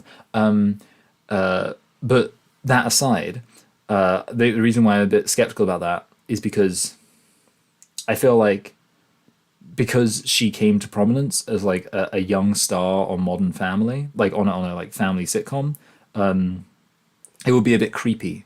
So that's why I'm only saying it as an idea I had for a funny joke, but I'm not actually saying it's a funny joke because I don't want people to think, don't get me wrong. I mean, ooga booga me like big boobs, but not if it sounds as if I'm, sexualizing somebody who mostly came to prominence as a kind of child star in a family-friendly sitcom. That's just the one thing I want to stress. But with that said, I remember someone says it's creepy either way. No, there's nothing creepy about it. Anyway, no, I remember it said that she did it for back pain. So boom. But obviously the other thing is that I would say no woman. Well, I mean, I suppose it's kind of a fun, interesting. I was going to be like, no woman has ever got, like, there would be, because like I say, with breast augmentation, it's like the idea of, well, you would do it just to appease the male gaze, whereas maybe not so with breast reduction. But I tell you what, these guys, they've been coming. I mean, they'll mess you up, because now they've been coming in like, I prefer small boobs. I think small boobs. I think there's a certain classical beauty in small boobs. These guys have got to come in and complicate it. It was a simple system. Big boobs is better. It was everyone understood it. It was, you got big boobs, men, their eyes come out of their sockets like, and then they like their jaws become like plummet to the ground, and then they go awooga. That was the system, and everyone was clear on that, and it made things good. And then you get these people coming in like, oh no, I think there's a certain classical beauty to having rather small breasts. And now it's like, you don't know what you're doing. Now now maybe women are having breast reductions to appease these men and their small boob agenda. You don't know. So I think, to keep it simple, all men should like big boobs, and that way you know that breast augmentation is being done to appease men and breast reduction isn't. It's simpler. I don't know why these men have to be complicating it. Silly in there. They're games. They're games they play. You're sat there like, oh, I've got small boobs. I don't have to worry about being objectified by these men with their awoogas, with their cartoonish overreactions to finding me physically attractive, because I've got small boobs. I don't have to worry about it. But no, now these men just to spite you, they've decided to start this narrative that actually having small boobs is attractive now. Everyone's always like, oh, Emma Watson, she's good looking. Who came up with that idea? Somebody who wanted the women with small boobs to not feel safe. They were like, those women with the small boobs, they're feeling too safe. They're feeling like just because all the women with the big boobs get most of like the men drooling over them, they're thinking that they're going to be safe from it, but no, we're gonna start this whole new narrative. Keira Knightley, Emma Watson, the Twilight Girl, all smooth boobs, smooth boobs, all smooth bulbs, and now everyone's saying they're attractive. It's very confusing. I'm on team I could care less what any man thinks about my body. It's a good move. I couldn't care less for the grammar freaks. It's okay, I just know Americans are funny. Consider how our culture prizes youth and pathologizes old age. I say our culture to me. Team all breasts are nice, ooga booga to you all. That's a good one. Yeah. In North American culture, but it's true for many, many cultures. We're expected to avoid signs of aging by any means necessary, especially those of us understood as women who were sold solutions to wrinkles and gray hair starting in like our 20s. Right now, the global HRT and... To be honest, like, I'm just going to say this. If you let yourself get, like, sold to, us women, yeah. If you let yourself get, I don't know, like, I don't want to judge people, but, like, I'm very... I'm very judgmental of anybody who's ever been advertised to and it's worked. Like, it makes me despair for the world that, like, advertising works. Because the fact that advertising works, I don't think people realize what a dystopian hellscape we live in, that, like, advertising works. The fact that advertising works means there's genuinely some people on the planet who are so stupid that they're sat there enjoying their life, and then they see an advert for something that they don't need, and they know they don't need it. Because if they needed it, there wouldn't need to be an advert to tell them about it. And they're sat there like, oh yeah, that sounds good. It's like, what kind of horrible world do we live in? Where that's like you think about how much money is spent in advertising. It's like, what kind of horrible world do we live in where that's like, where they're getting a return on investment for that? Someone's just like, just going along and like, oh yeah.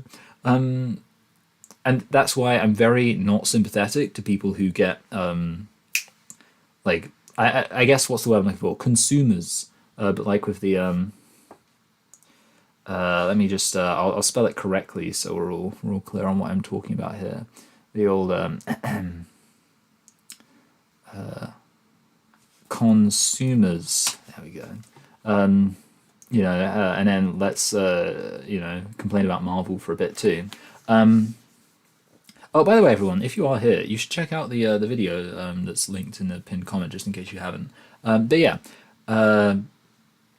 Like the whole thing about like consumers who like just buy stuff, and like that's kind of, I feel like the reality is that the women who like get sold all the beauty stuff, you've got to accept the fact that they're consumers too. It's not just the Marvel fanboys.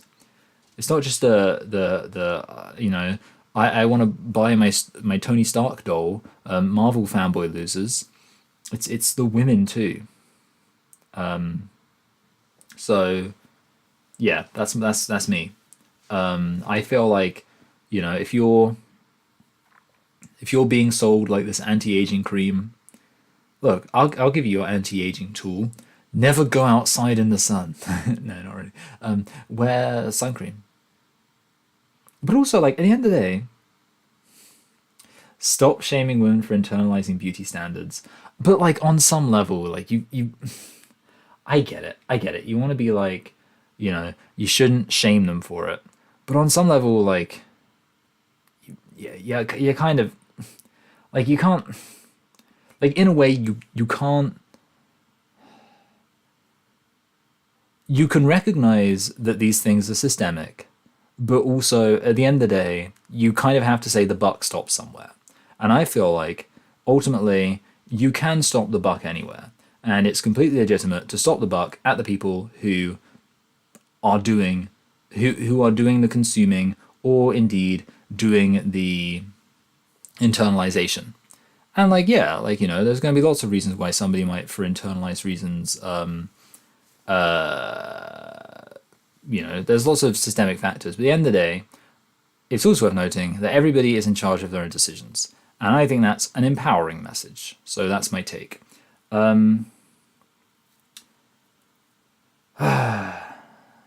Yes. Actually, here's a question about makeup I wanted to ask, because I wasn't sure about this.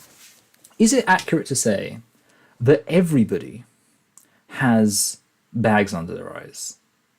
Because I was thinking about it today, because I was like, oh, you know what? I got a good night's sleep last night. I had a good night's sleep. And I was just looking at the mirror, staring into the mirror. And I was like, oh, like, I never really thought just how much I have bags under my eyes. Not like just like a little bit. Like, I'm talking like, you know, like that's, wait, let's do it for this one. Like, that's not nothing right there. And like, even then, I mean, this light doesn't kind of bring through, but it's like, I mean, it's pretty dark. And I'm like, it's not nothing. Like, I'm not like, it's the worst thing in the world. But, and then I thought to myself, like, I don't think I would ever actually expect to look in the mirror and not see bags under my eyes. Like, I always have, like, a little kind of puffiness, a little bit of, like, it's kind of getting a little bit kind of purpley blue around here. And, like, I expect to see it. And I thought to myself, like, is there anybody walking around who's just, like,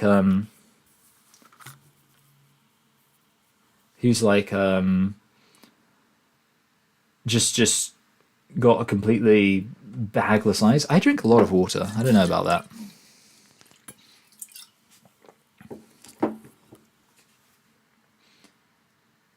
Well, now I'm getting all sorts of comments, but I'm just going to ignore that. I mean, how the eyes look relate to liver health. I tell you what, I don't drink any alcohol, so I'm not, you know, I'm not engaging with that one.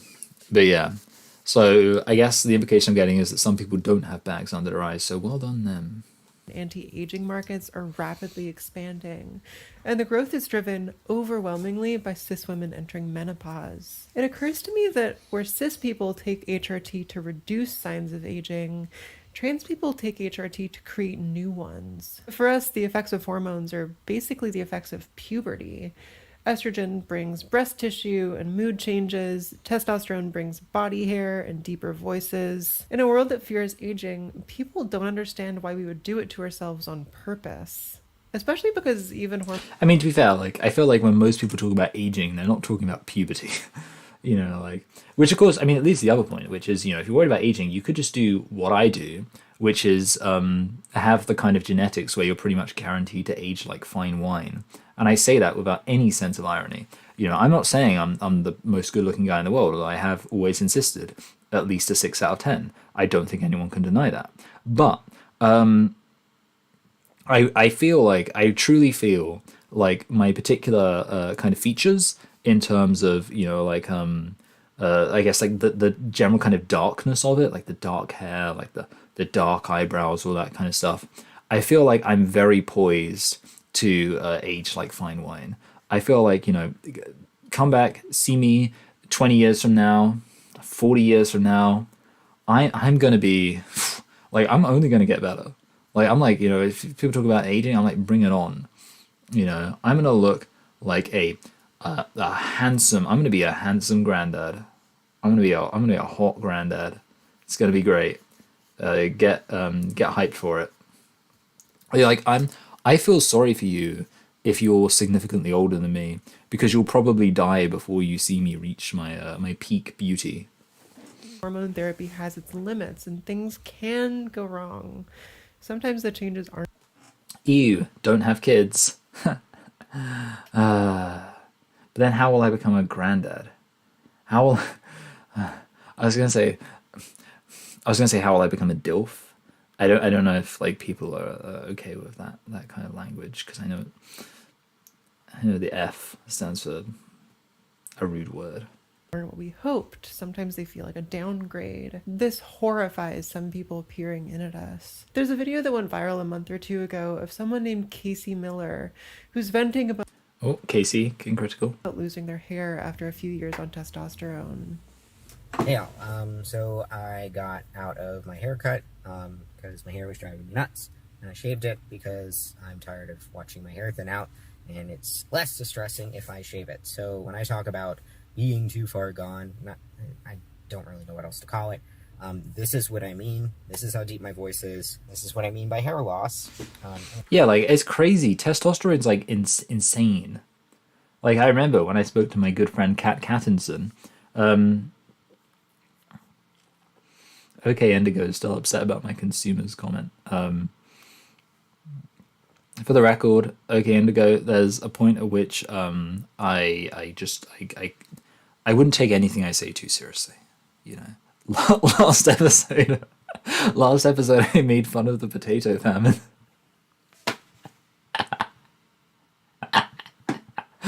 That was a good one. Anyway, no, yeah, I remember I spoke to Kat Cattinson, and she was like saying how, like, you know, already her voice was like so deep, and indeed it was. She was like, oh, and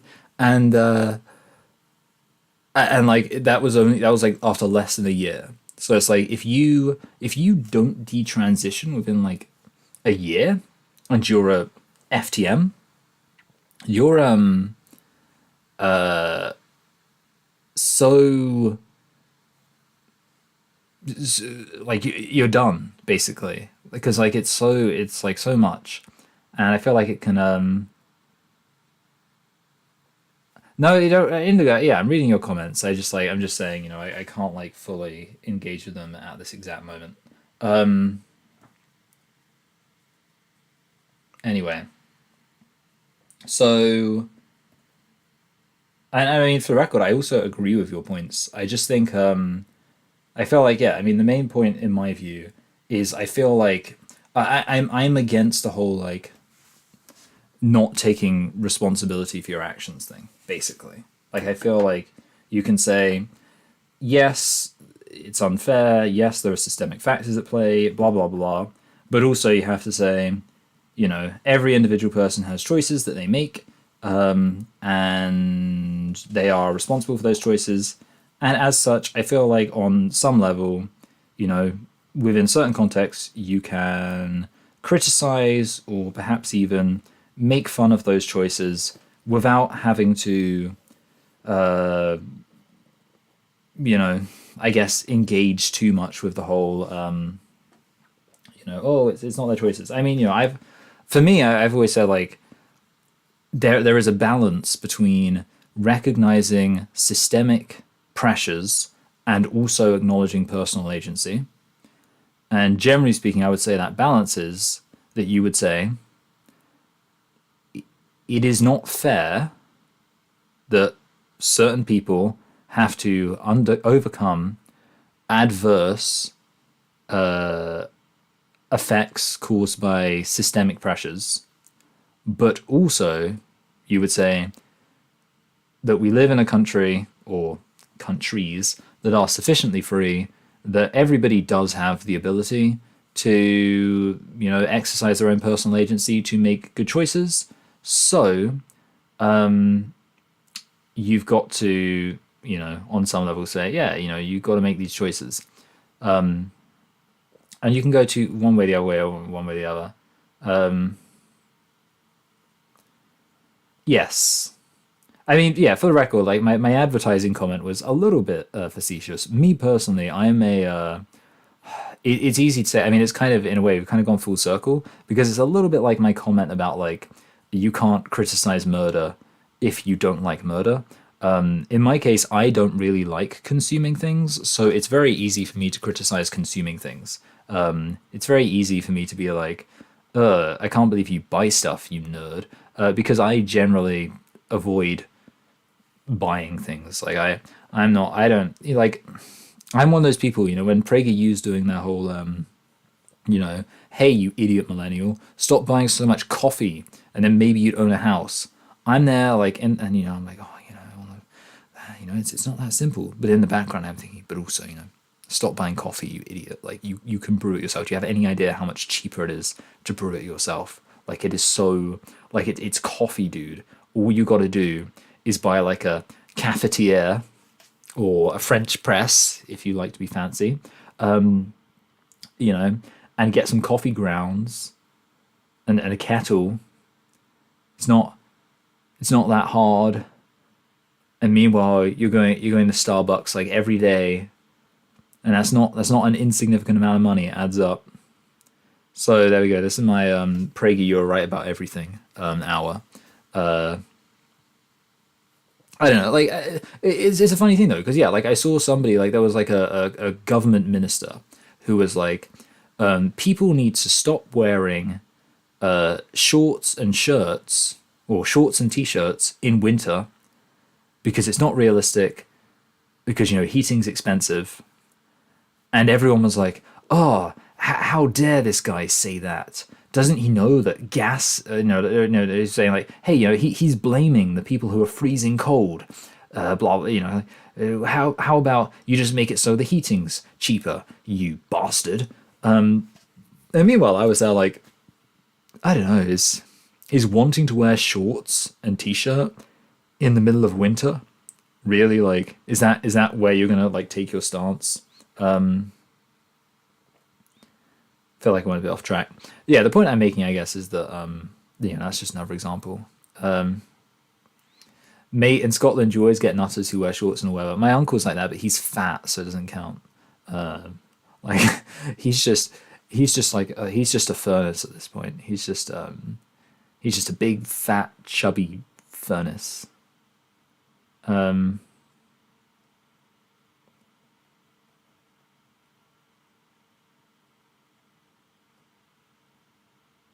Anyway, okay, let's proceed. And it just keeps getting worse. It keeps thinning. It keeps receding backwards. You know, and I'm not exactly sure that's coming back. Those are the main things when I talk about being androgenized to a point of no return. Now, I don't want to minimize experiences like this. I have my own share of insecurities. There are parts of my own transition that didn't pan out. It sucks. I'm not going to talk about them here because hundreds of assholes would start mocking them in the comments, but these things are I wouldn't. worth talking about. However, the way transphobes talk about the potential negatives of transition is extremely politically charged. I think this video blew up because Casey's transition created visible signs of aging, and there's nothing scarier than a woman aging. Is Lily Canadian? I believe so. There have been several references to the Canadianness. Although I haven't heard the word about be said yet, so I can't really know. About. Is Lily French? Yeah. Like French Canadian?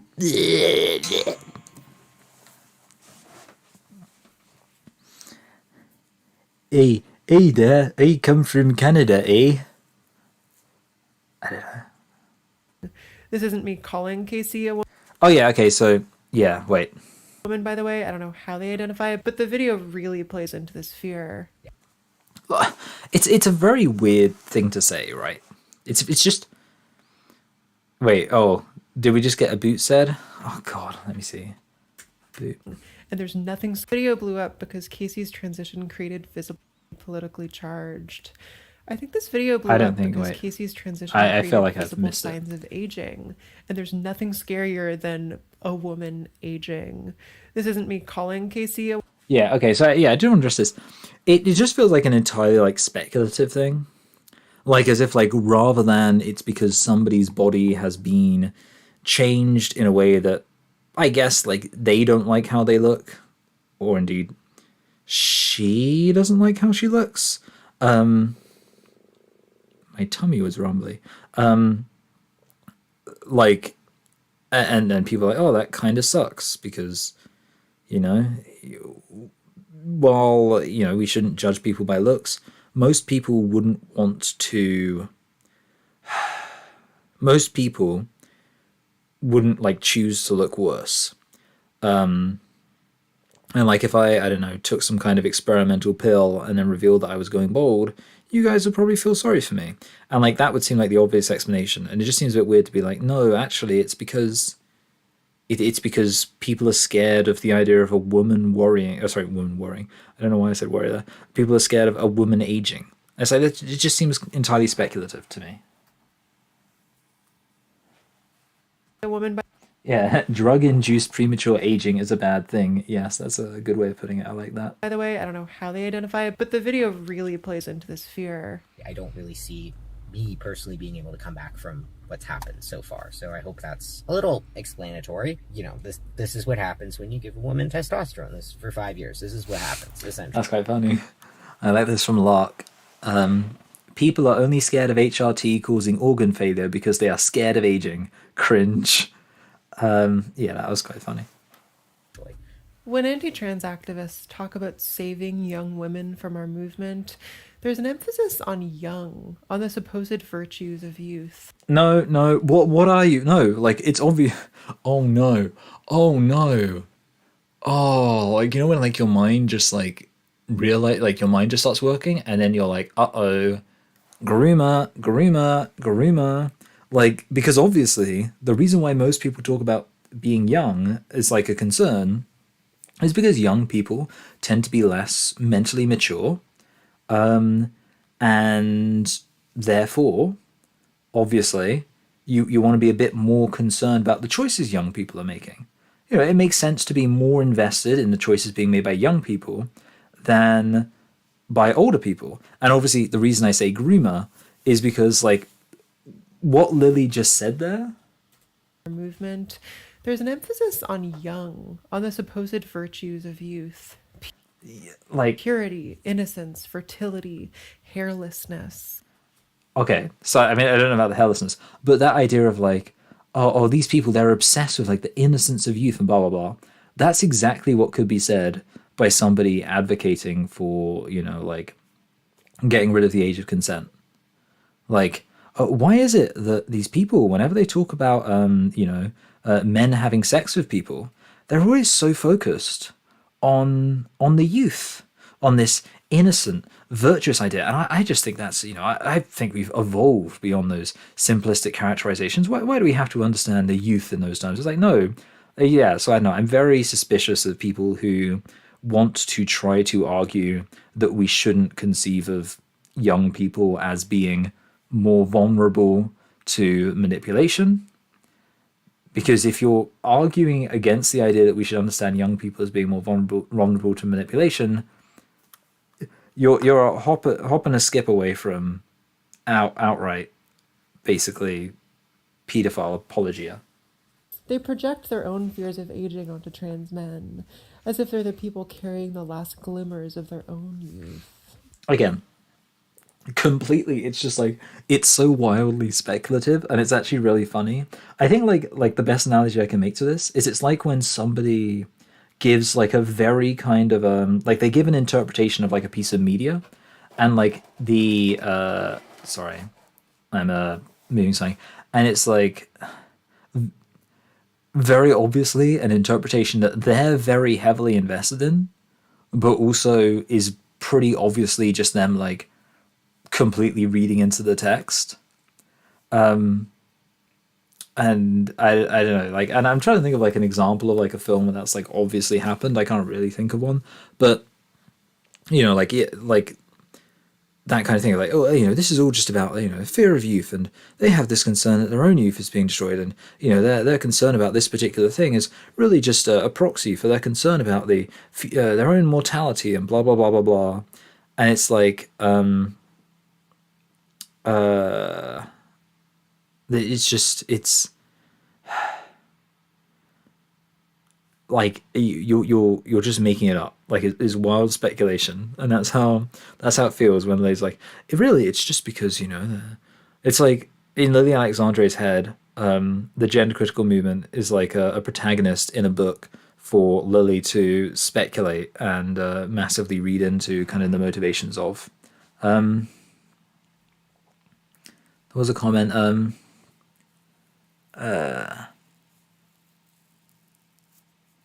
Okay, so yeah, Loris Tyrell says Lily is only bringing this point up because balding is a sign of aging. It happens in men and women in their 20s and 40s. It's not a danger or harm. It doesn't cause health risk.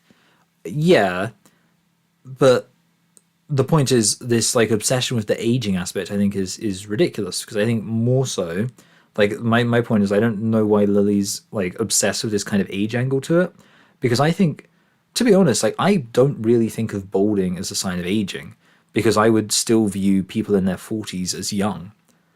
Like most people, every single person I know who's balding is not like an age thing. Like I've got a friend who has been going bolder and bolder. You know, he's about my age, and he's actually a little bit younger than me by a few months. And he's going bald, and we razz him about it all the time. Just really just kind of needling comments just to kind of make him feel a little bit worse about himself every day. And and the thing is, like, I've never really thought of it like my like, how old am I? My 27, yeah, my 27-year-old friend. I'm not like thinking about like the ravages of aging. I'm just thinking like, oh yeah, like he gets bald. I don't know, like that's the thing. It seems a bit weird considering his hairline's already pretty far back. Like he is decidedly balding to act as if like something that happens to a 27-year-old is relates to human anxieties about aging. Like I don't know, in my head it's kind of like you don't really meaningfully start aging until like, I don't know, I guess like probably until like your kids are 10. Like I would say your 40s. Like once you are 40, at that point we can be like, oh, you're aging. I'm not saying, okay, like sure, you can be like, if you're like 35, you can like make a joke about, oh, I'm getting old. Oh, I got some back pain today. Oh, I'm getting old. But like, I mean, for example, I'm 27. When I make comments about like getting old, I'm doing it 100% with a sense of like irony to it. Because like obviously I'm not getting old. I'm 27. And yeah, when I'm like 30, 35, whatever else, yeah, I'll probably get like, I'll be having like more back pain and like more random aches and pains. And, I'm sure I'll have a few things that will be like signifies getting old. But if I'm 35, I'm not going to be like, oh man, I'm getting old. Like when I say it's not gonna be serious, it's only going to be when I'm like 40 plus that I'm ever going to say like, or like conceptualize the idea of me getting old with any sense of trepidation to it. To be honest, right now I'm far too afraid of dying young to remotely worry about the idea of getting old. Yes, my birthday is in August. That's interesting. Well, okay, Indigo, I'm glad you and I are roughly the same age, or almost exactly the same age. That's cool. Trans people are active participants in our own aging. It doesn't just happen to us the way it happens to a lot of people. We have to face the next few decades of our lives head on and consider how we want to move through them. I don't know. I just feel like the whole thing, it just all feels so rooty tooting speculative to me. Or like it's just, I don't know if speculative is the right word. Like it just seems like I don't know what is the right word for it. Basically just like it seems like it's just kind of being made up. Like all of this stuff. Like I don't really buy into any of it. I don't buy into this idea that like trans people are the only people actively participating in their aging. What? Because like you have to think about like the future. Everyone has to think about the future. Oh, because you're like doing some kind of like surgery that will change your body. Well, I mean everybody's body is changing. I don't know. It just seems like I don't buy it. Like I'm not going to be like, no, that's wrong. I can prove it's wrong. I'm just saying, again, like I say, the whole thing feels functionally equivalent to the person reading way too much of like their own opinion into a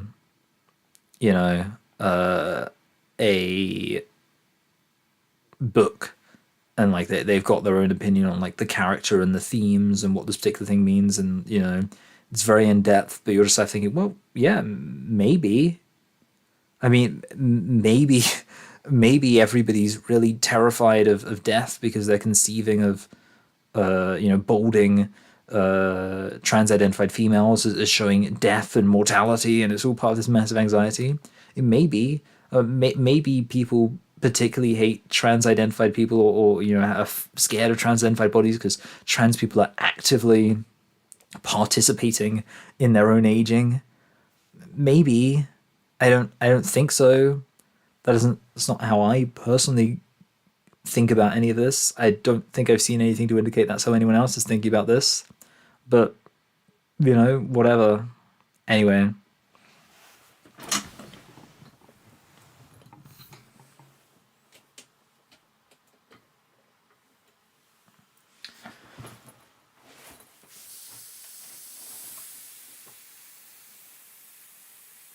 So everybody, it looks like it's been 2 hours since we started the stream. Oh, there's 55 people here. Y'all are showing up to the party a little bit late. All right. So everybody, I think it's time to end. I got made fun of on Facebook because I said I said I'll tell you what I said on Facebook. Just know this ends me getting made fun of. So if you had a lot of respect for me as a intellectual powerhouse who never gets mocked by anybody and is respected from all angles, you might be swiftly disabused of that notion. So I said ahem. Where the hell am I? I said, where am I? Oh my lord. What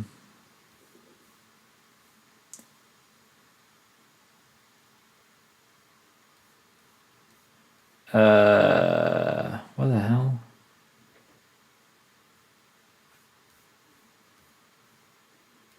Was my comment deleted? Where's my comment? I wanted to read it because I got made fun of.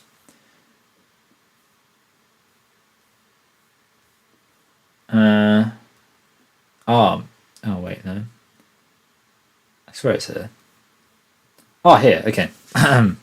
I said, this is with regards to J.K. Rowling.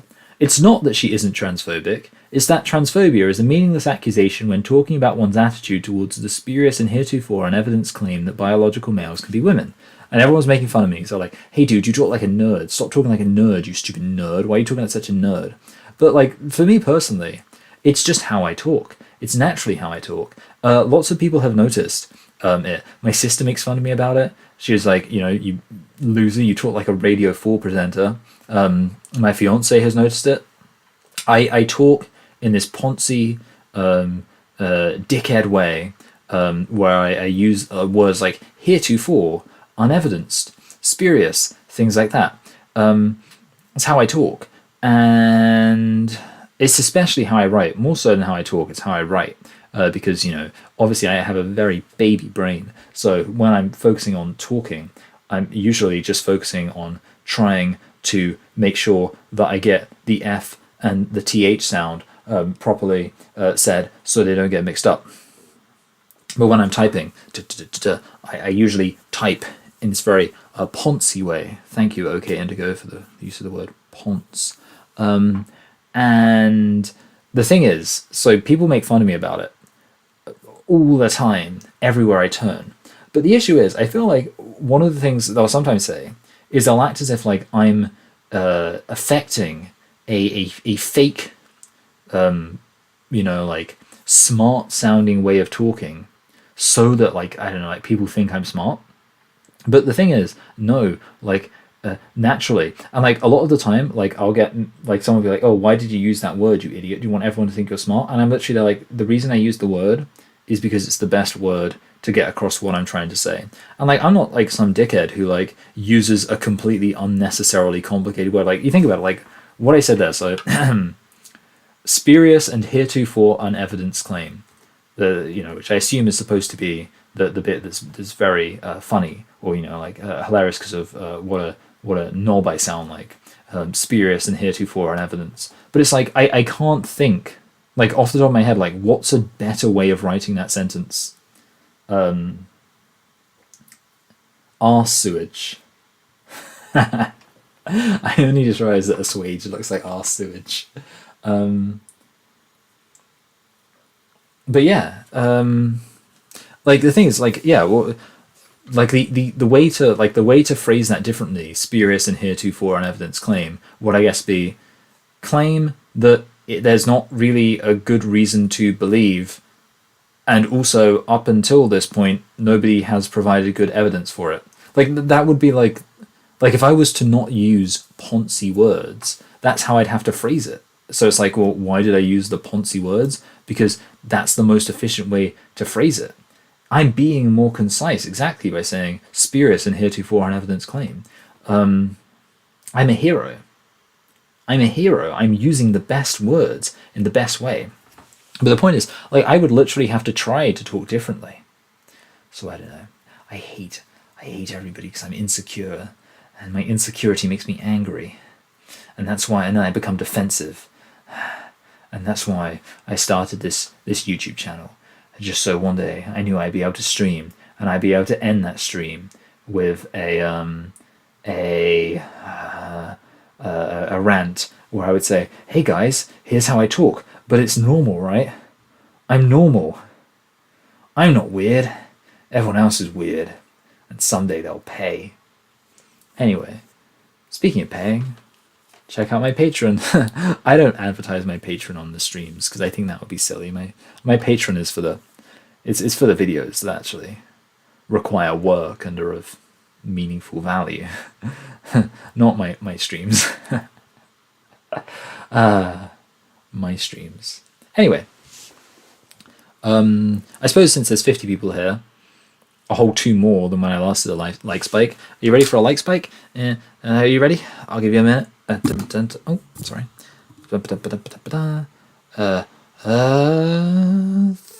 3, 2, 1. Like spike. I don't know, Casey. You're very eloquent in your boob, bums, and balls banter. Boob, bums, and balls banter. Yeah, I'm funny. Alright, bye!